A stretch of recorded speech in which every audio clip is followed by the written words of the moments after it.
We're rolling. Welcome back, everyone. Episode 122 of the Jiu-Jitsu Dummies podcast, brought to you by Black Belt Digital Marketing. Anything you need to build your business on or offline, website design, Google Ads, graphic design, printing, we can absolutely help. Check us out at Black Belt Digital Marketing on Instagram or our website, bbdigitalmarketing.com. Request a free review of your online presence today. My name is Milton Campus. I'm a brown belt training out of South Florida. We got Bo behind the camera. Yo. And joining us today is, let's call him the move of the day guy, right? The guy that took the baton from Kurt Osiander. Kurt did the moves of the week, right? Yep. This is move of the day. We have black belt Yoshi Yamaguchi coming on. All right, so joining actually, this will be his third visit, right? Don't forget to like, comment, share, and click that subscribe button. We'd really appreciate all of the support. Thank you to everyone who's done that already. A few quick shout-outs. I am running through this quicker, guys, because this is going to be a long one. Thank you to our friends over at Flow & Roll. Hands down, the best custom gi and no-gi gear in the business. Don't believe us. Visit them on Instagram at flow_n_roll. Check out all their custom designs. They're working with academies throughout the country. And don't forget to ask them about their pre-order program. It is amazing. It'll help any gym owner get everything they need for their gym, their gis, their belts, their no-gi kits. Very little money out of pocket. Very little out of pocket. Upfront. And a small upfront fee versus having to lay out all that money to keep all the inventory. We'll let him explain, or if you've listened to other episodes, you understand the deal. You get in, get everything you need for a fraction of the price. You still wind up paying for it from your pre-orders. So that's kind of how it works. So check them out at flowandroll.com. Get 20% off with code JJD. Now that 20% off is if you're buying like a gi online or a belt or a t-shirt, right? That's orders. not for the for your pre-orders, okay? But flowandroll.com, code JJD. Thank you to our friends over at Neutral Zone Clean. Check them out at Neutral Zone Clean on Instagram and Facebook. Their website is neutralzoneclean.com.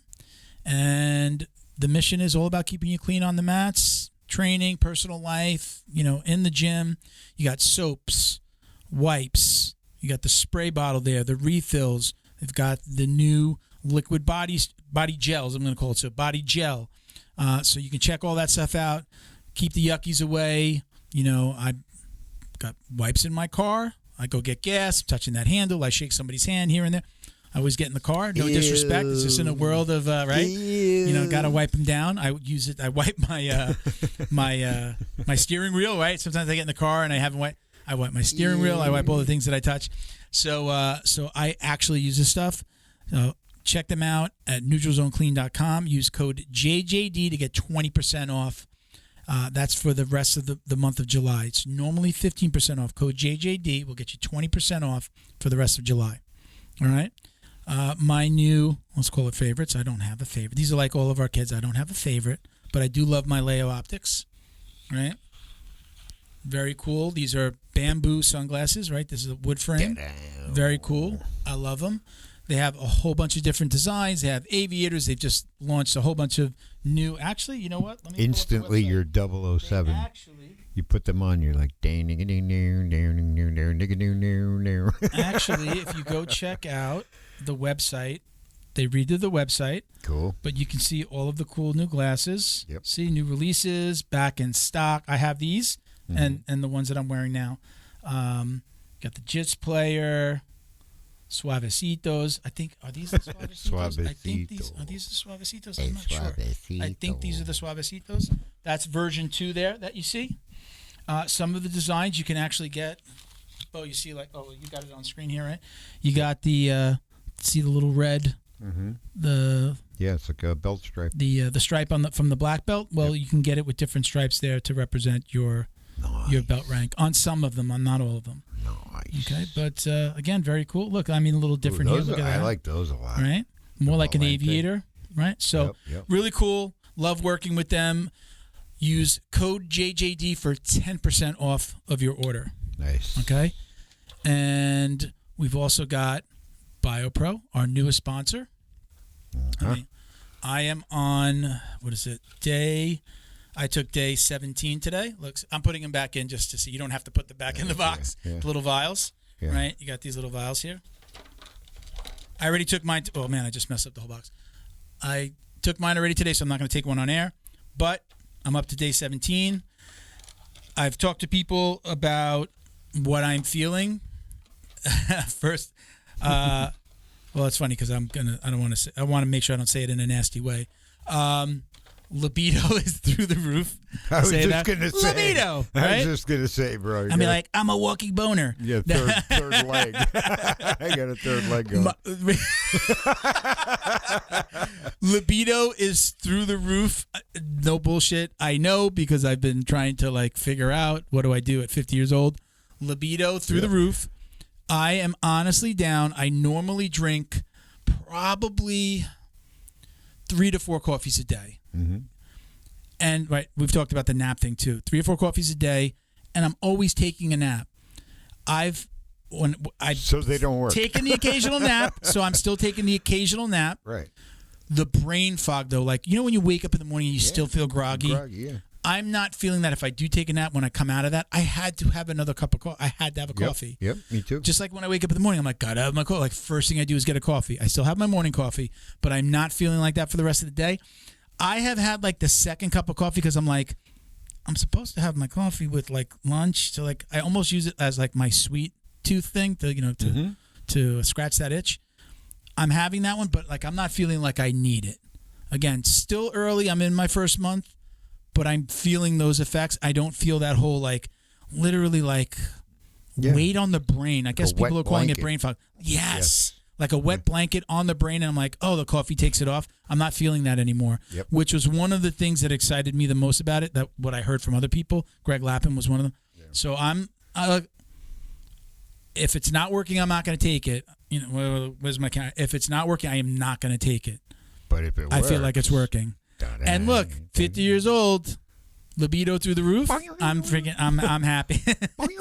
We'll leave it there. Get $30 off with code JJD. Now, I want to explain. Using code JJD, $30 off for orders of $295 or more. Now, why are we throwing in that $295 or more? Their kit would total, I believe it totals a little bit more than that.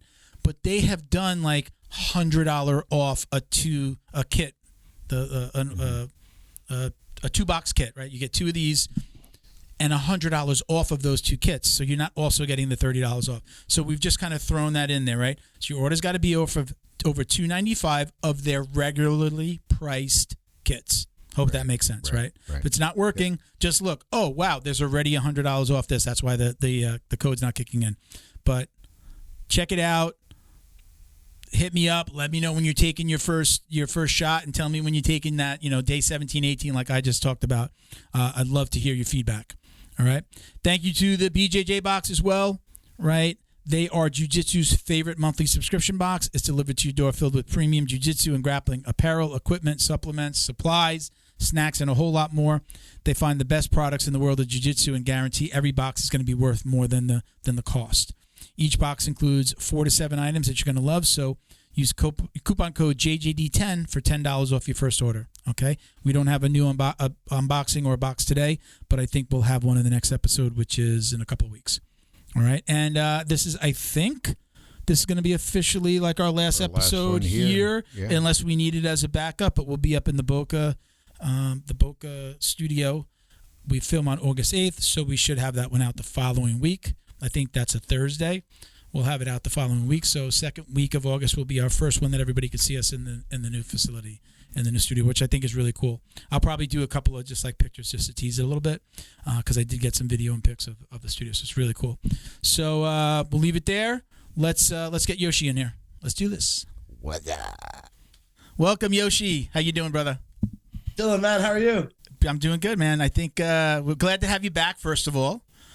Second of all, I think you are now. You are. Do we have a? We've had like one other guest. I think that's been on 3 times. I think. Who did we have? I think we had Warriors Next on a couple of times. Yeah. Who else? Do we remember? Steve Williams, the police officer. Steven's on twice. Steve was on twice. We had Freddie Trillo. Freddie Trillo's been on 3 times, I think. So you're up there. So we gotta. So you're tied for the lead. Yeah. You and Freddie. So welcome though, brother. How's everything? How you been?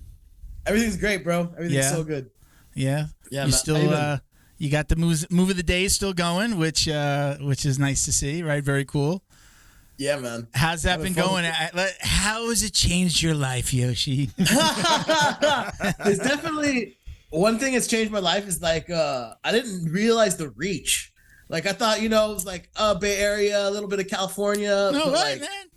Dude, Where are you I've been traveling a lot, and I've been going to visit gyms, and I walk in and I'm just like, hey, how's it going? I'm Yoshi, and it's just like, bro, they know my name before I even like start signing the waiver. It's like even in places like Mexico. I was just in it was my brother's 40th birthday. His wife like planned a whole trip to Mexico, so we went to Cabo for the weekend, and they have a couple of jiu-jitsu schools down there. So I go down there, and then I walk in and just like, hey, what's up? And it's like the kids are like, oh, move of the day. They barely speak English. And they're just like, move of the day. And it's just, man, it's pretty cool to just see the reach and have like community, like wherever I go, it's always good vibes. Yeah, man. Shit. Once you put something on Instagram, bro, that's worldwide, man. It's worldwide instantly. Famous now. You're famous. Yeah. You're a celebrity. Yeah, man. You know what's funny? Pretty like, weird, huh? and I don't walk into other gyms and people be like, oh my God, there's Milton. We're not, that doesn't happen to me. But what's up, Bo? All right, we're back. We're back from being technical difficulty. So I was saying, you were talking about people recognizing you and the reach. And what's kind of cool, like what I like to see is like on the podcast, I can see where people are downloading the sound from. Like I can go, so every time I open it, like there's like a nice little map and it shows you like, 3 people from Indonesia, and, X from there, mostly in like North America. So it's always kind of cool to see. It's just like, oh, how fucking badass is that, right? Yeah. And then I would say for you, I wonder if you see this like just in your, like in the comments, like you'll see like just the way that something's written, or I don't know what that like, those, kind of like the Muslim countries, the Arab. I don't know what that writing is called, but like when you see it like totally different, and you can't even read it. Like, do you get comments like that? Like, oh, I wonder what he's saying. Do you get in the I haven't comments? gotten anything like crazy characters, which is funny. So like I started putting hashtag uses, like my hashtags. I just took what how do you say jiu-jitsu in like Korean characters, Chinese, Japanese. Okay, yeah. So I started implementing that. So I see like you get some like you said, like where you're getting views from, like, oh, this was seen here, and you're like in your info. But for the most part, no, everyone's commenting in English, which is helpful for me.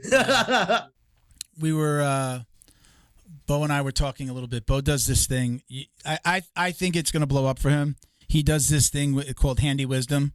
He actually like puts glasses on his. What's the Instagram? Say what's the Instagram, Bo? It's handy_wisdom. So he's got like his hand, and it's got glasses, and he does kind of just like funny stuff, and he comments, and so he's kind of working on it. We were just like talking about ideas before. It's his thing. I was just like, oh, you should do this, and you should do this. That's funny. I think that it's really something that will blow up for him. I think it's hilarious. And then as like I'm thinking about like the jiu-jitsu side of things and how that could work into jiu-jitsu with like, a hand, like wrist locks, and just, like him commenting on a hand being hurt, like just where that where that could go. But we were talking about, you said you mostly like you're getting good comments. I'm like these days I'm like I've taken Joe Rogan's approach, like post and ghost. I'll comment, I'll like interact with comments. Not like where they're off the chart so that I couldn't, but it gets to be a little bit much. And then sometimes there's that negativity in there.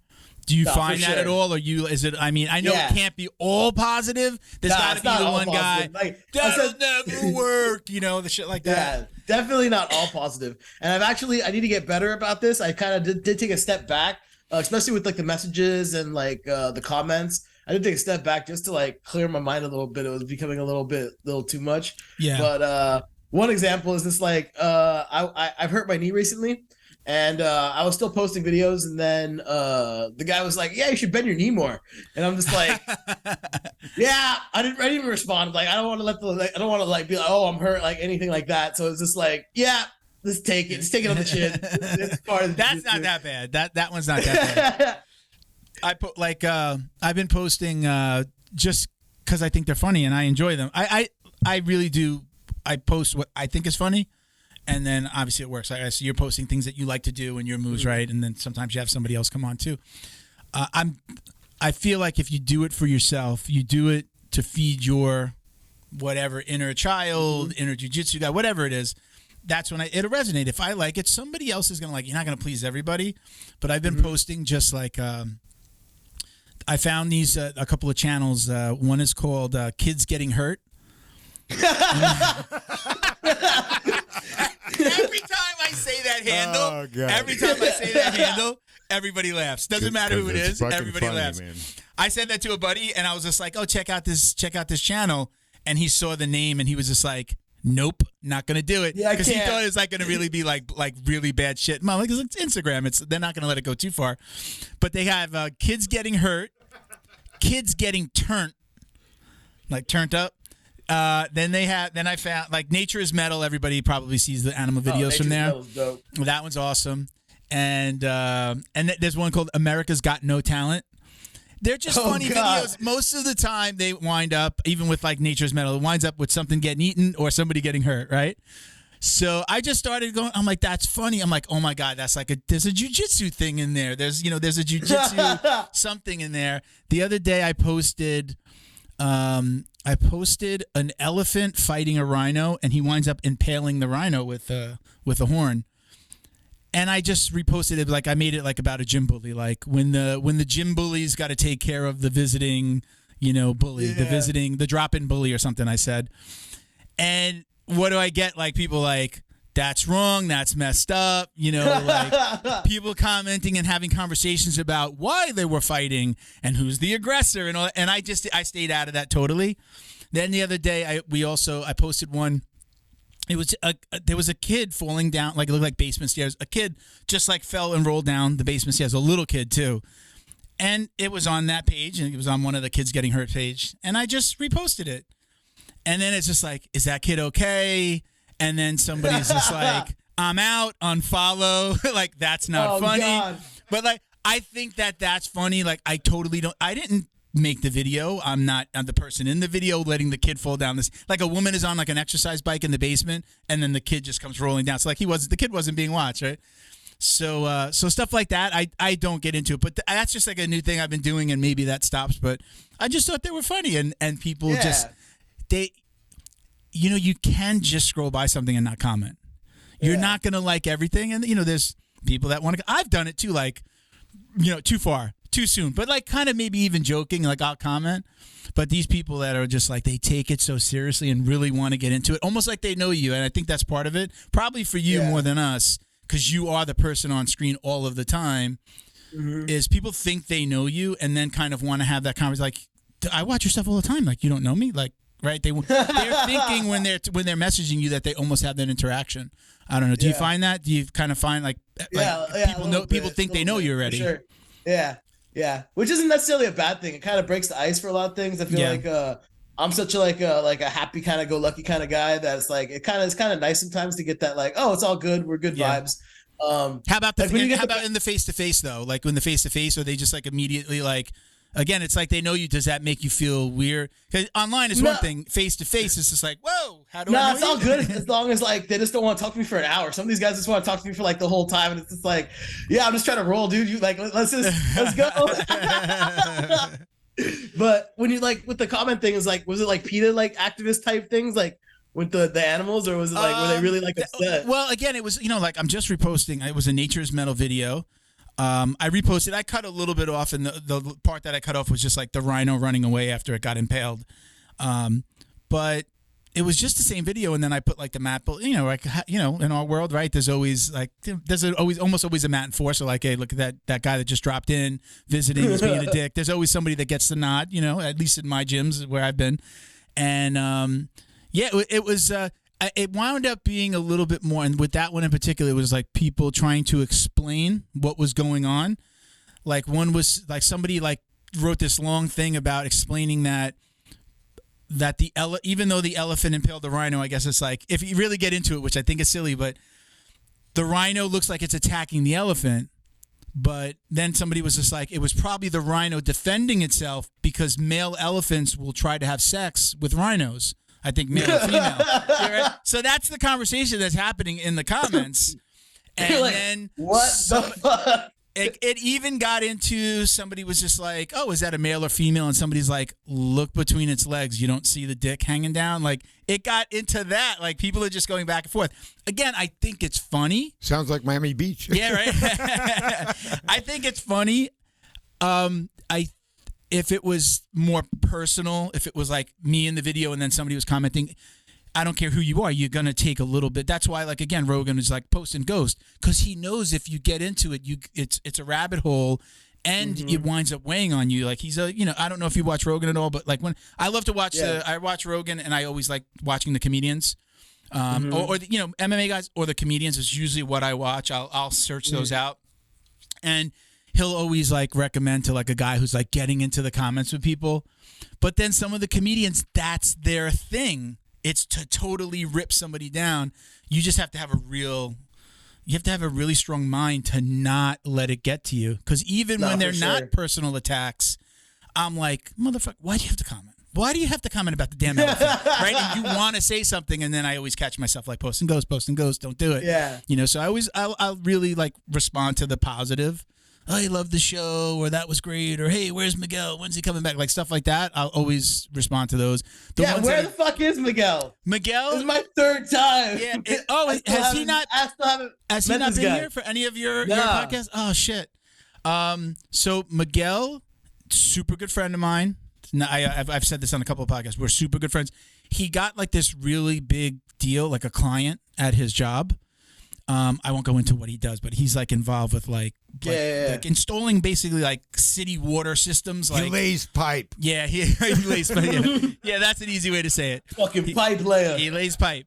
So he got this really big account that he like landed himself. It's not his job to land accounts, but he landed the account, and I guess he also has to run it. So we're in Miami, and he would have to go up throughout the week to a place called Melbourne, which is pretty much like close to like Orlando. It's like on the closer to the water than Orlando, but like half hour away. So for him, he's already going from Davie, Florida, up to Melbourne to come all the way back to Miami. That's a 3-hour drive from where he is to then come home, but then drive past where he lives to drive another 45 minutes to an hour to get here. It's just it's not doable. He's a dad. He's got 2 kids. He does jiu-jitsu. They do jiu-jitsu. So it's a little too much for him right now. I'm hoping that part of moving to Boca, now we're on the way. Now he can now we could figure out, on certain days. Now we were always filming on Thursday for Miguel because of Miguel. I work during the day. That was like, I can set aside. I talked to my wife on Thursdays. I won't go train. I will come to the podcast. That's my thing. He always on the show, he goes, Thursdays are fucked. And he just meant, I'm working and then coming to the podcast. Thursday's gone. I'm not doing anything else. So yeah, I'm hoping that moving to Boca. I haven't really even talked to him about it specifically. I've showed him the studio, and I've sent him some videos of the studio, but I haven't said like, hey, you're coming back. But I have a feeling that it'll. Hey, I'm driving. Hey, you do. It's on the schedule. I see the schedule. I'm gonna pop in, and there's plenty of. It's like a desk with like a 4 mic setup now. So. We definitely have people in. So yeah, you haven't met him. We didn't do anyone with him yet. Oh, so yeah. Nah, that's all good though. You Hilarious. secure the bag, leave the pipe. Yeah, man. I'm super happy for him. I don't know if he winds up. I don't know if there's like a commission or what if he makes more, but he's got to like manage that. So it's just like the travel time is just like I can't then do this too. Yeah. And he gets paid here in fucking swag. He gets paid in sponsor gear. So it's not like he's made, like he was getting like some big salary here. So I really appreciate him and all the people that have. I mean, we're 4 years in, and I've had people come and go, and it's always been like, I moved or work or whatever. Me and Bo, are the mainstays. I started it. I had the idea, and then I just brought in training partners. Like, hey, you guys want to come and talk about jiu-jitsu? So I think getting it back to up in Boca is very much closer to the people that we know as well. So like, where me that I know in the jiu-jitsu world that I see the most of. So it's going to be a little bit easier for me to now get people in. Coming to Miami, I don't know people down here. And when my gym left the Fight Sports affiliation, with all the craziness that was happening, like we no longer like had a foot in the door, wanted a foot in the door with all the shit that was happening. It was kind of like, hey, listen, I know it's not everybody's fault, but it was just like weird to speak out about it and then invite somebody on from Fight Sports. There's no love. I don't hate anybody because they're in Fight Sports, but it was kind of a little bit, we're coming out and speaking up against the, kind of the sexual assault and all the stuff that was going on, to then have somebody, hey, tell me about your jiu-jitsu and your, how did you find it? It would be wrong. I don't have like a rule like nobody from Fight Sports, but we moved down to Miami to be closer. We had Wagner on like the week before all this shit hit the fan, like maybe 2 weeks before, and then we put it out the next week, and then a week later, the Fight Sports world blew up. Again, I don't hate anybody. It's just facts. These things happened, and if somebody wants to come on and talk about it, that was involved, happy to have them on. But to just have people on from especially HQ down here and act like nothing happened, or to not bring it up, just not in my DNA to not. No, we got to talk about it, right? So that's kind of like the whole history of like us coming down. But we didn't move down just for that. Bo was like, I got this empty apartment. We could do it here for free. And then it was just like, oh wow, we'd be so close to Miami and all the fights, all that craziness. So that's what happened, and that kind of went away. Eventually, I will be transitioned completely into a hand. Are you transitioning into a hand puppet? Oh, so I'm so progressive. Yeah, I'm trans puppet. Yeah. Okay. So. Did you look that up, Yoshi? Did you look? No, I wrote it down. I'm gonna check it out later. Okay, yeah. But there is like, that was like a few years ago. There was this video of this dude who did like a whole like kung fu skit with like the fighting kung fu. I just reposted that the other day. I just posted that. Yeah. That video's a classic, man. That shit was so good. Yeah, it's like the master against like the student returns or something. Yeah. I just posted one's in a black outfit, one's in a white outfit. I had. You know what? I don't think that I had seen that. But if I saw it before, I just. I didn't remember it, but I saw it the other day. I'm like, this is amazing. I'm like, look at the way he's moving the hands. Like it was so perfect, right? And like the one hand's got like the bandana on, I love that. That's great. Hey, Yoshi, your camera went blurry. Oh. Hey, yeah, there you go. Wonk. Nope. Yeah, still a little bit blurry. Probably a wire. Give it a little shaky shake. Humidity. There you go. Right? There it is. Yeah, you're good. Yeah. I think I remember that. I think that kind of happened last time. Yeah.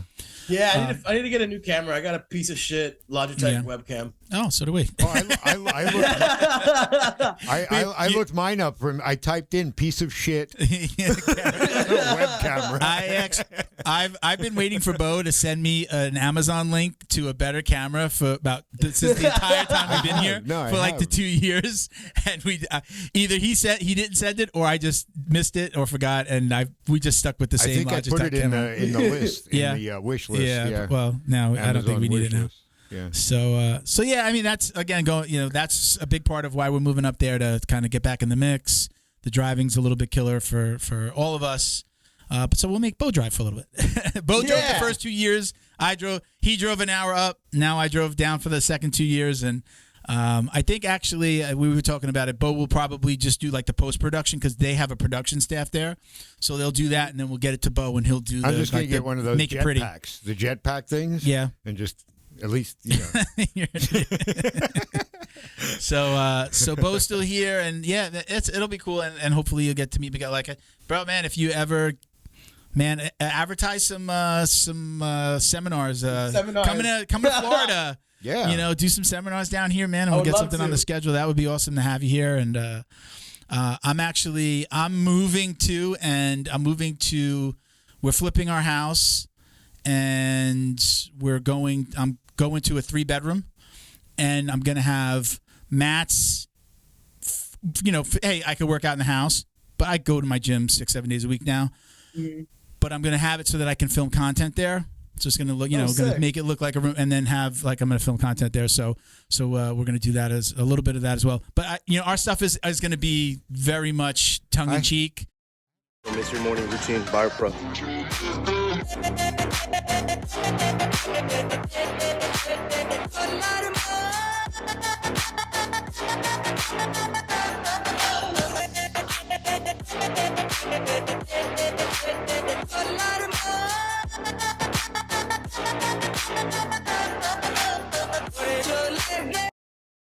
Jiu-Jitsu's favorite monthly subscription box has now joined the Jiu-Jitsu Dummies podcast. The BJJ box is delivered to your door filled with premium jiu-jitsu and grappling apparel, equipment, supplements, supplies, snacks, and more.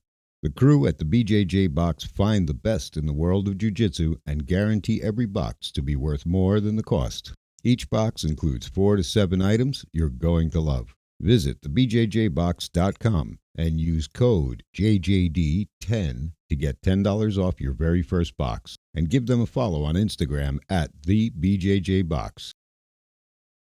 The Jiu-Jitsu Dummies would like to congratulate Neutral Zone Clean on the release of their newest product, a healthy and pH-balanced bar soap that's perfect for anyone looking to take care of their skin.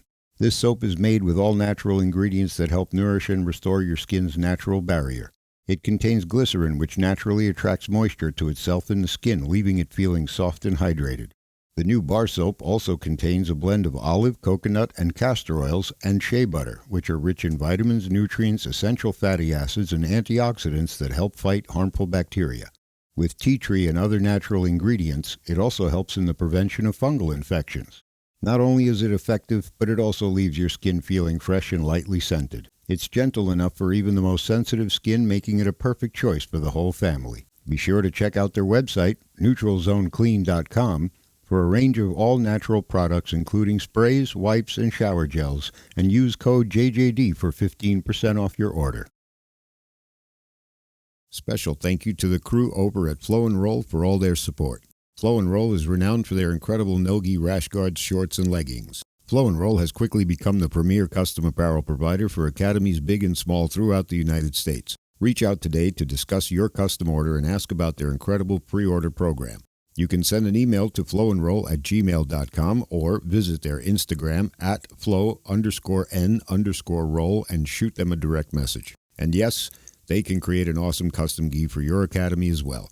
Visit flowandroll.com to check out their awesome designs, and while you're there, pick up a Jiu-Jitsu Dummy signature tee exclusively at flowandroll.com. And remember, you'll get 20% off your purchase of t-shirts, rash guards, or gis with code JJD. Kind of play off the dummies and just like funny stuff, weird stuff. Semi-satirical. Dickhead stuff. I like dickhead moves. We did a couple of dickhead moves here and there that we put out. Just like little stupid things that we do, and we'll just kind of see where that goes. So I'm not looking to do moves. I don't feel like I'm that good of a teacher. I haven't I think you have to have it. You teach classes.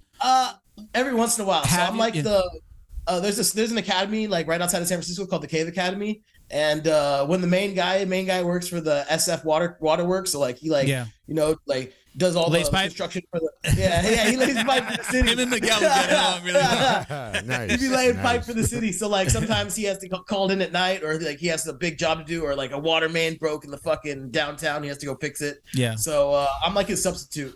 Yeah. But I don't have 8 o'clock. That's Yoshi's class. I'm just kind of fill in the space guy, which I kind of like because it doesn't lock me into anything.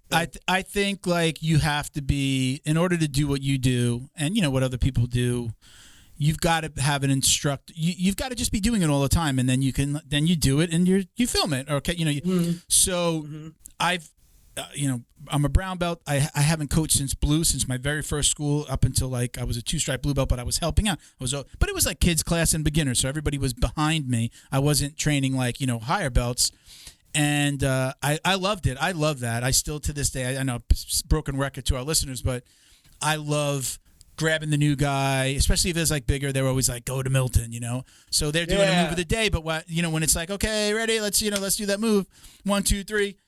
I go and I'll be okay, listen, we're working on this. We're not doing that. We're going to, bases, get in my guard. I get in your guard. Let's do some passing. I love doing that. But that's super basic. So the more advanced stuff that I know how to do, I'm not proficient in breaking that down and showing somebody. Plus to just really for us, Jiu-Jitsu Dummies, come on, you got to be a little silly about it. This was always what it was meant to be. Hey, I'm the dummy. We're the dummies. We're learning. Let's be funny about it. Let's just be big kids, let the inner child out. I got a question for Yoshi. Sure. This is a good time to ask. Yeah. Yoshi, where have you thought about, let's call it your exit strategy when you're 65? exit strategy. What do you see yourself at or doing? So let me I know where he's going. So let me preface that, because I'm going to ask a question that's going to, I think, lead you to that. So one of the questions, like, what has changed? Like, is this turning more and more into a business? Are you talking to sponsors? So if there's an exit strategy, tell us about what you're doing now, and has it become more of a business for you, or is it still more of just like, it's just fucking just fun? a hobby? It's still just a hobby. I've gotten a few sponsors. I think I'm on the show you roll team, which is great. I love those guys. What does that mean to be on the show you roll team? Pretty much just like, I guess, swag. Yeah. I was gonna say, like, are you guys going out to compete, or am I gonna see you at quintet? I would love to compete. My knee is not in the best situation right now. I'm actually getting an MRI later in August. Okay. I would really love to compete. My goal is to like figure out what's wrong with my knee, and then I want to train a bunch of local tournaments, and then I want to do the Asian Open next year. Okay. In Tokyo. That's like to go to Japan and like bring that samurai spirit. Like that's a big goal of mine. So like hopefully I can fix this whatever's going wrong with my knee. Okay. I think 20 years of judo is not the best on the knees. And it's not the best on anything, on anybody part. Right? So my goal is to really just get out there and do some local tournaments and then compete in there. I go to show you roll. They would like, love for me to compete and do that, but it's not anything like, oh, you need to do this, you need to do that. Yeah. I'm just a content creator for them pretty much in their eyes. I'm not on the competition like circuit. And then recently we share the same one. Leo Optics just reached out. Okay. So I'm with them too. And I haven't really marketed myself enough, but I do want to start doing seminars and things like that. But it still is just a hobby. Yeah, it still feels like a hobby. It doesn't feel like a business, or like it doesn't feel like work. It still feels like a hobby. On purpose, or do you feel like, I need to? I could, like, I know you going to school still. Yeah. When do you I'm just so busy, man. I'm going to school. I'm a full-time grad student. I'm in a doctoral program, so I'm like, a lot of my mind's focused on that. Okay. I'm at a full-time job too. I work for the University of San Francisco as an executive assistant. I might be going up for promotion soon, so I'm like, work's kind of busy right now too. So I got so many moving parts. Okay. Hanging out with like friends, hanging out with girls, hanging out at the raves, like. I'm trying to keep fun in life. Yeah. But it's hard to keep fun in life when you have, like full-time training, full-time work, full-time school.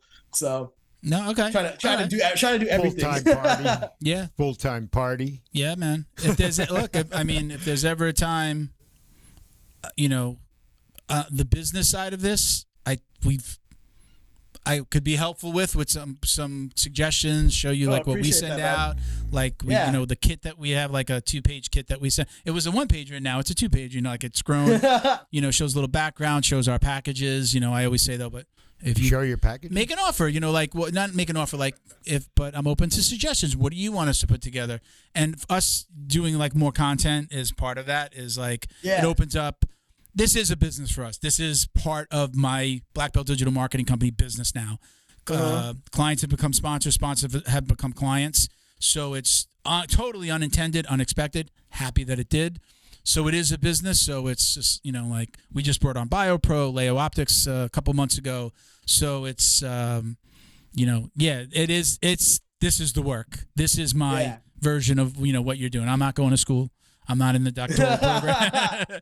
But if there was ever a time you just wanted to like use a cheat sheet and be like, hey, how did you do this? Or what did you do here? Or can I see the kit? Can you, happy to share, man. And that, beyond, I was going to ask you like, oh, so are you monetizing anything online? If you're not like, for me, we monetize it with sponsorships. I mean, I just, the nightmare, not even nightmares, but just hearing content creators being like, I don't really make anything from, like, Instagram shut down what they were doing. We made a little bit of money sucks, from that, man. That was lunch money. But look, pennies make dollars, right? If a little bit here, a little bit here, a little bit here. I just realized, like, we were already doing the sponsorships. We were just doing the sponsorships because we were doing giveaways in the beginning. Don't give us any money. We just want products. Send it directly to the user. Now they're a customer of yours. But like, send us questions and we send you something, or let's do a giveaway. That was all. That's the way we got people working with us, and they were like, this is cool. What else? Then after the first year, which wound up being like COVID after the first year, I was like, I'm going to go get sponsors. And then COVID, and I'm like, nobody was like, we don't even know if we're going to be around. Everybody was, like, well, we don't know if gyms are closing and we can't sell gis, we can't sell product. How am I going to sponsor something? We got lucky. We actually did have a few people that said yes, and then it just kind of took off. And those were people that were working with us already on the giveaways and stuff. So it was a good way. Start with this, like, we'll give you the free promo. Don't even send me. I'm not even looking for you to send me anything. Don't even send me what the winner gets. I don't want you to think I'm going to, hey, yeah, but Bob in Nebraska won, and I take it.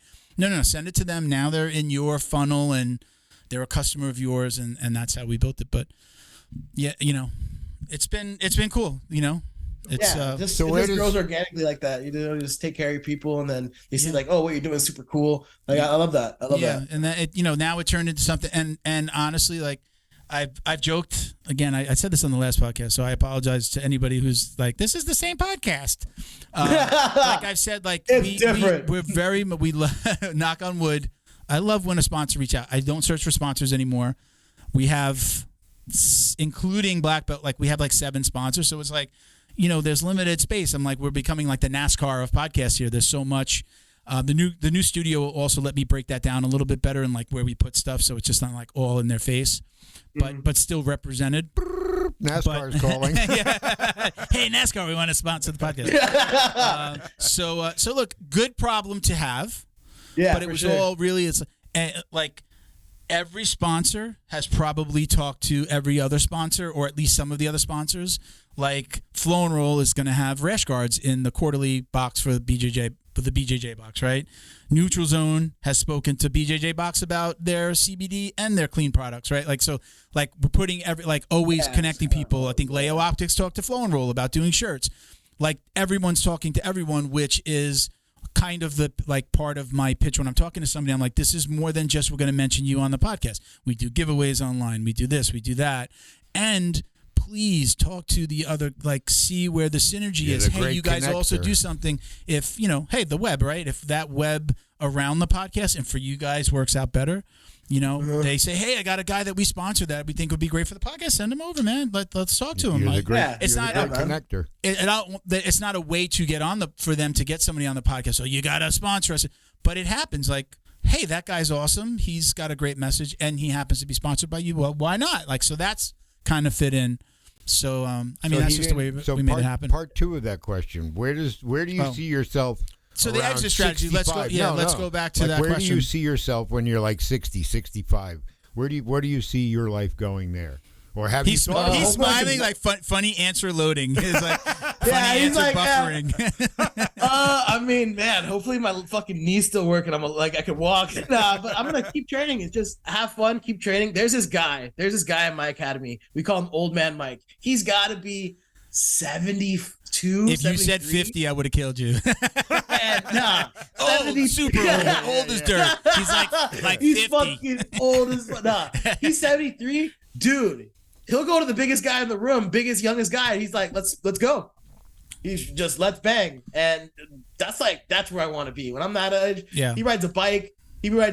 Parks right in front of the academy. And he has a little BMW bike. And man, he just parks right in front, hops in.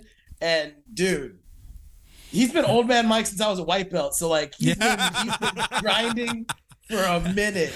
But like, he's always there. He's always, he's never scared of a fight, and he's always still training. He's pretty crazy. I'll go back to this question. What is it about jiu-jitsu?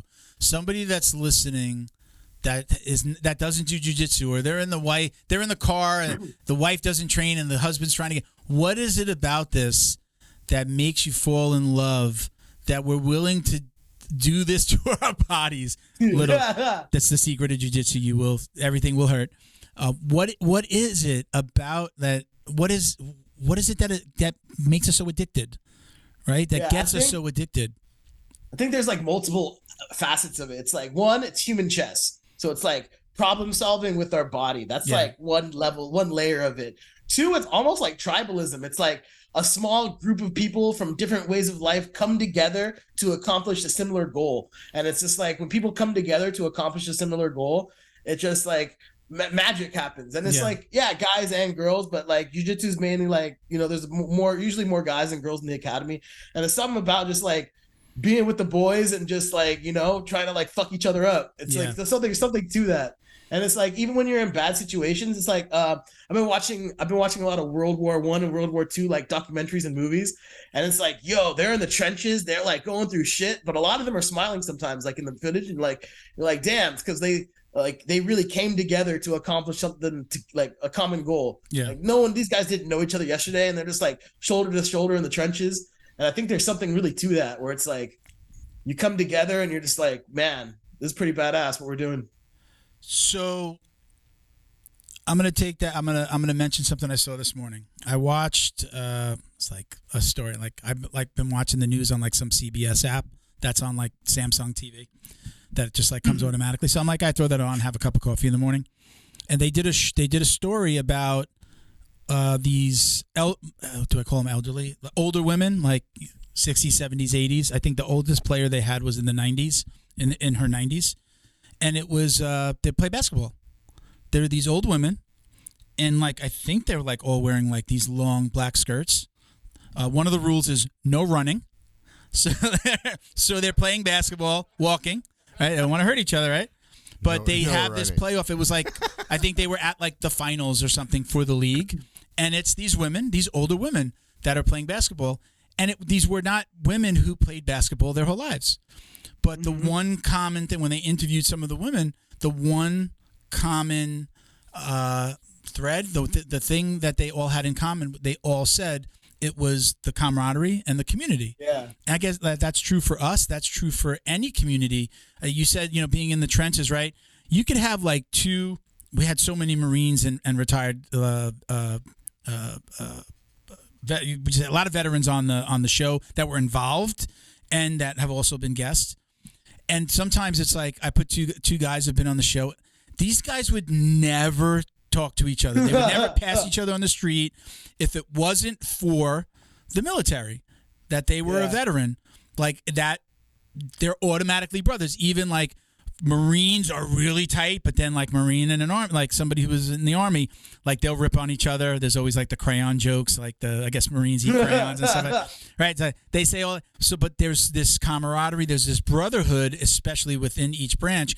And then you introduce jiu-jitsu, and it's like, come sleep on you coming into town, you can sleep on the couch if you want. Like, you have a stranger that comes into town that you're like inviting into your house just because of this, just jiu-jitsu, but it makes them an even tighter community. So I know for me, especially when things are weird or bad or just tough in my life, jiu-jitsu is always the constant, through relationships, through family issues, through business, through work. Even if I'm hurt going in, that's usually my problem, because then I get hurt worse. But going, and for that, 2 hours maybe between, the hour class and then chit-chatting, and you go out to the car and you go in the parking lot, you're still chatting with your buddies. Like, I need that.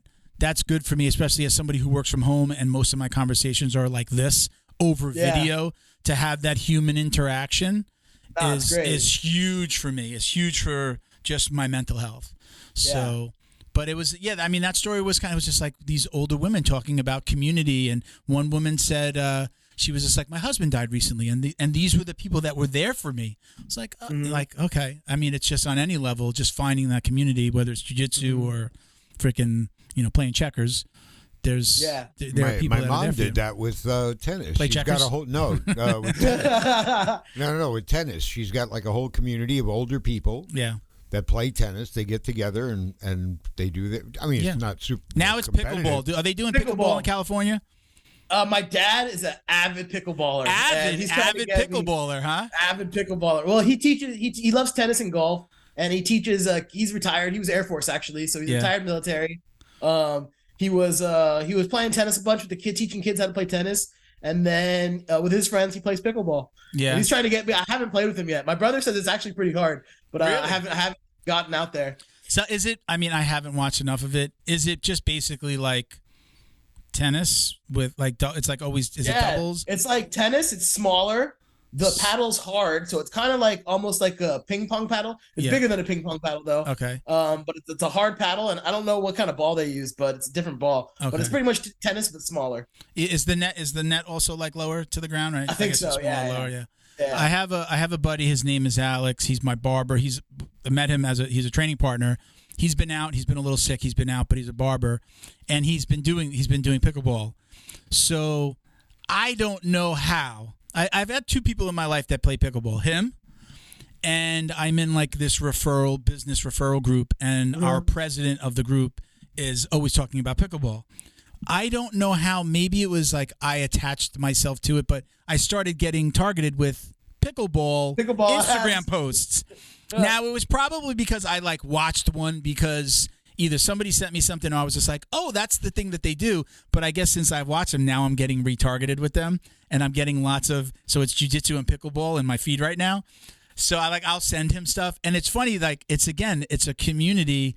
There's like this thing around it, and it's become this thing, and it's like he's not doing jiu-jitsu right now because he can't, but he's playing pickleball, and he's always talking about it. Now this is like he's in his, I think he's early 40s, like super New York, like for lack of it, like he's like totally homie, hood, like he's fucking, like straight off the streets of New York City, and awesome guy, and he's playing pickleball, and I find that hilarious because the other pickleballers that I know I've understood it to be this thing that older people were doing. Is that not the case? Is it like everybody's playing pickleball now?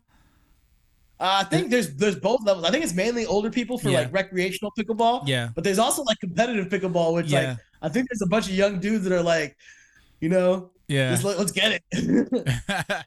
Yeah. Now I'm sending him video. I'm sending them both videos every time I get retired. I guess I'm just doing it to myself now. Now I'm watching them, and Instagram is seeing me do that.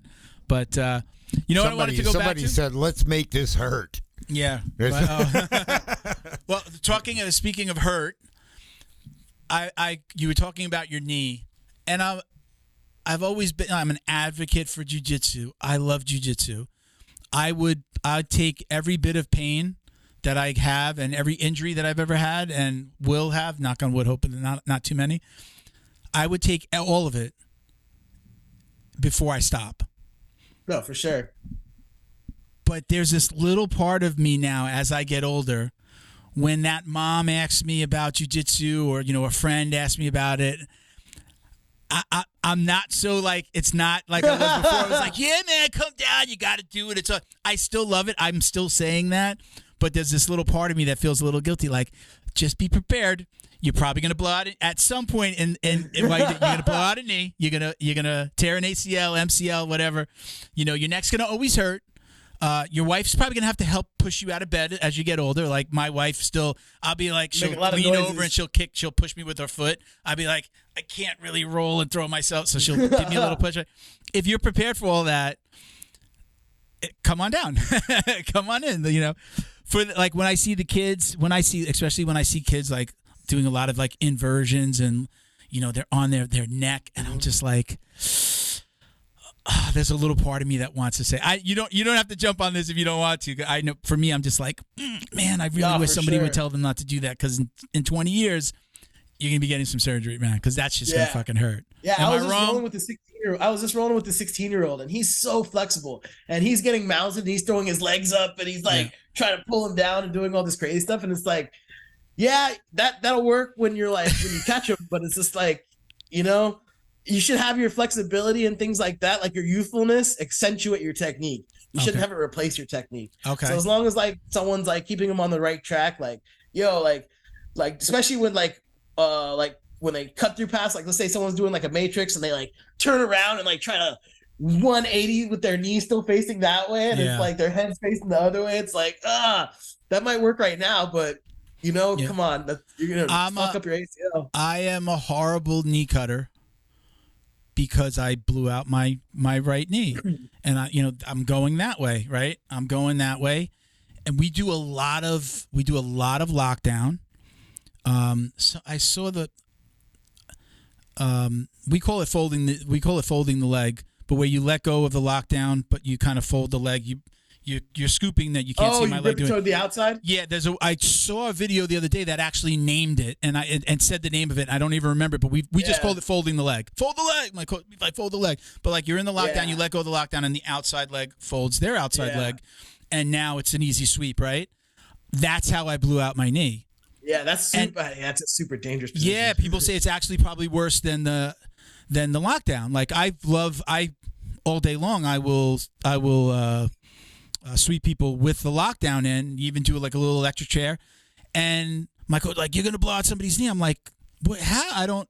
The folding that you blew out my knee with the folding the leg. You blew out my knee. How? I'm like, that's the one that's more dangerous. But we do a lot of that. My coach is like super awesome with, like, he's done like 3 or 4 fight to wins and won the same way every time. Like getting him into a Z guard, half, get the lockdown, or do the folding the leg. And when we do, like, I just go with it. I don't do like the 180 pass because I'm like, oh man, I just know, like, if it gets caught. Yeah, it's not worth it. It's not worth it. I did not for like a Tuesday night roll. I did find it was Lachlan Giles. How do you say his last name? Giles. I saw him with showing this move with a young superstar. Jesus, I'm like always bad with names. He's showing like a way to like smash the lockdown by like just really like basing out really far, and then you put your foot in the leg and like kind of then you do. Now I do it that way. If I'm going to do the knee cutter, if I'm going to do a knee cut pass, I've got my foot holding their leg down. That's the only way I'll do it now. But just like yanking it out, trying to go while they're trying to put it back in, I'm just like, nope, I know where that leads. I know where that goes. But I still going back. I still feel Craig Jones. Can't believe I couldn't remember Craig Jones. Lachlan Giles was doing that with a younger Craig Jones in like when they were still in Australia. But yeah, so I still have that little bit of like, man, yeah, just be careful. Like, yeah, come to jiu-jitsu, but just be 100%. Careful if you do it. But I do like, my coach does tell the young guys, he will still be like, get off your neck. You're gonna, he'll say it right in the class, like, be careful with that inversion. You're gonna hurt your neck. Like, don't do that.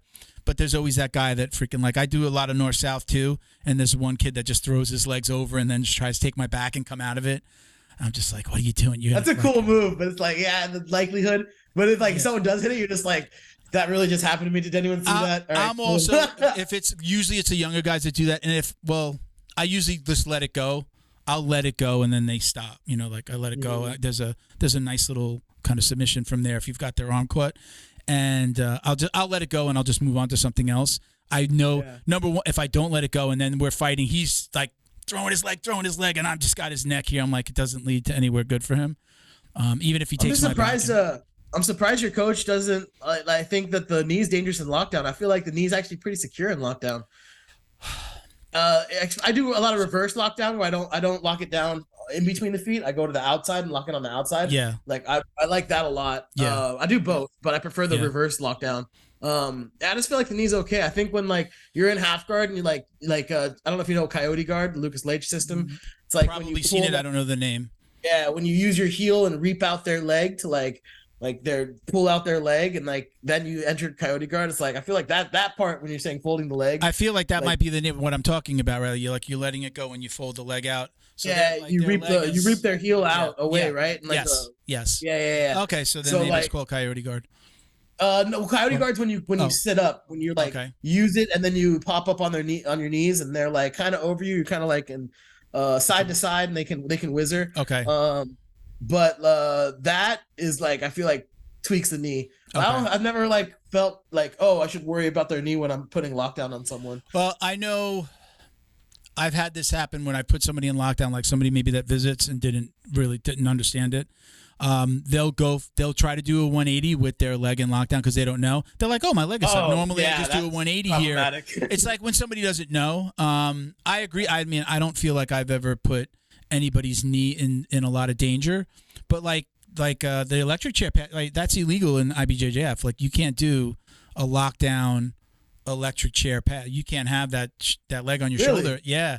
And I'm like, why? He's like, yeah, I guess like there's I don't know if is it this knee? Like no rip taints at the IBJJ. Yeah, there's you have to let it go if once you're kind of committed to the I didn't know that. To the listen, I've never done an IBJJF to be honest. So, my coach telling me, I'm like, oh, he's like, yeah, you can't do it. But you could, he's even kind of said, he's like, yeah, this one's probably more dangerous, but you can do it. You could do the folding of the leg. So So yeah, we do a lot of that, but that's always the one that scared me because once you got a hurt knee. Once you blow out your knee, you're always thinking. I'm sorry, it's like anything. You're always going like you slam your fingers in the car door. You're always like, oh yeah, let me just okay. I don't want to slam my fingers in the car door again, right? Like you just know it's a thing. It's in the back of your mind, whether you realize it or not. You're always conscious of it. Yeah. So that's my thing. I'm just like super careful. The older I get, I'm constantly joking with my coach about like I'm so gentle. He'll be like, Milton, calm down, because I'm always like a bigger guy in the gym. I'm still probably top 3 out of like the 50 male students. I'm probably one of the bigger, heavier guys, and I'm just like, but I'm gentle with people now because like I know I don't want them to hurt me and I don't want to hurt them. I'm still doing good jiu-jitsu. 100%. I'm just not going crazy. Even man, I love to put like a knee on neck. But I do it so gently, my coach will look at me and I'm like, I'll be looking up at him going, I'm not pushing it hard. I'm just holding him here. I'm literally like not kneeing into his carotid and like trying to choke him out from there. I'll use it as like, okay, I might be on knee on belly and they're really fighting. I'll go, okay, get them to stop fighting. And you just I put the knee more on the jawline than on their neck. So like I do things like that. Again, it sounds so horrible, but no, it is like a more gentle way of getting them to calm down rather than like digging my knee into their gut and like boom, they fart and tap at the same time, But I don't know. I think my jiu-jitsu's kind of changed like that now that I'm over 50. I'm just like definitely a lot more calm and let people attack. I still pull guard a lot. Let people attack and okay, I tell everybody, especially when they're more aggressive, I say, listen, you're driving the car. You have the accelerator. I'm gonna follow you. It's gonna be like this. You go up, you elevate. I'm gonna elevate. You put your foot on the gas. I'm gonna put mine on the gas as well. That's just the way I do it. Sometimes I'm not training to go to a competition. I'm training for me. And, just for me, my health, my mental health, my physical health. So I'm not like so worried about it's like got to be aggressive. Can't let that guy get an advantageous position. I don't know. Right now with the knee the way it is, you're still training or are you completely sidelined? I am still training. Not as frequently as I would like to. I was doing 2 days quite a bit, like 2 or 3 times a week. Now I got to stick to 1 day of training a day pretty much. Yeah. We installed an ice bath at my academy, a little barrel and an ice machine. So that's really the only thing that I can't like continue makes me able to train because it's not like I didn't rip anything. It's just my knee swells up. Like I could feel it swell up after training. Wow. And then the ice bath, like man, that shit sucks. But 3 minutes. It's so good, so good and so bad, right? There, and it just takes the swelling out, and I'm able to train the next day. If I don't ice bath, I might have to take like 2 or 3 days off in between trainings right now. Ice is your best friend in that scenario, definitely. Yeah. And I'm trying to get to there. Like there's a little thermometer in the water. I get it to about 40 degrees. When I get into the 30s, it's too painful. Like it's not even like painful in my body. It's just like my fingers and my toes, like the little small parts of your body. Yeah. Like that just sucks. So I bring it to about 40 degrees, 40, 45. That's like my sweet spot. I do like usually like 3 minutes the first round and maybe like a minute or 2 the second round. Like get out, chill for a little bit, go back in.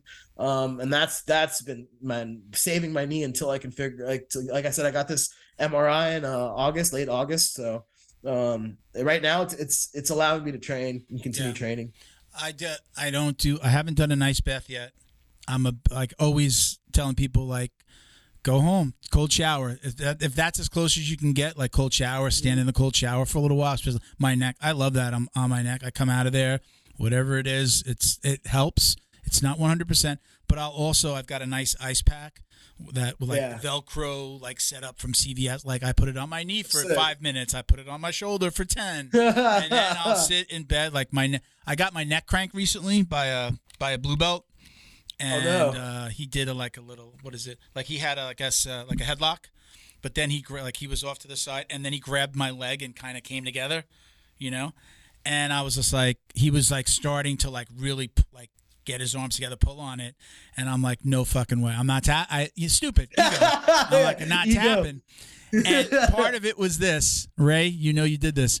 One of my really good friends and training partners, this guy Ray in the class.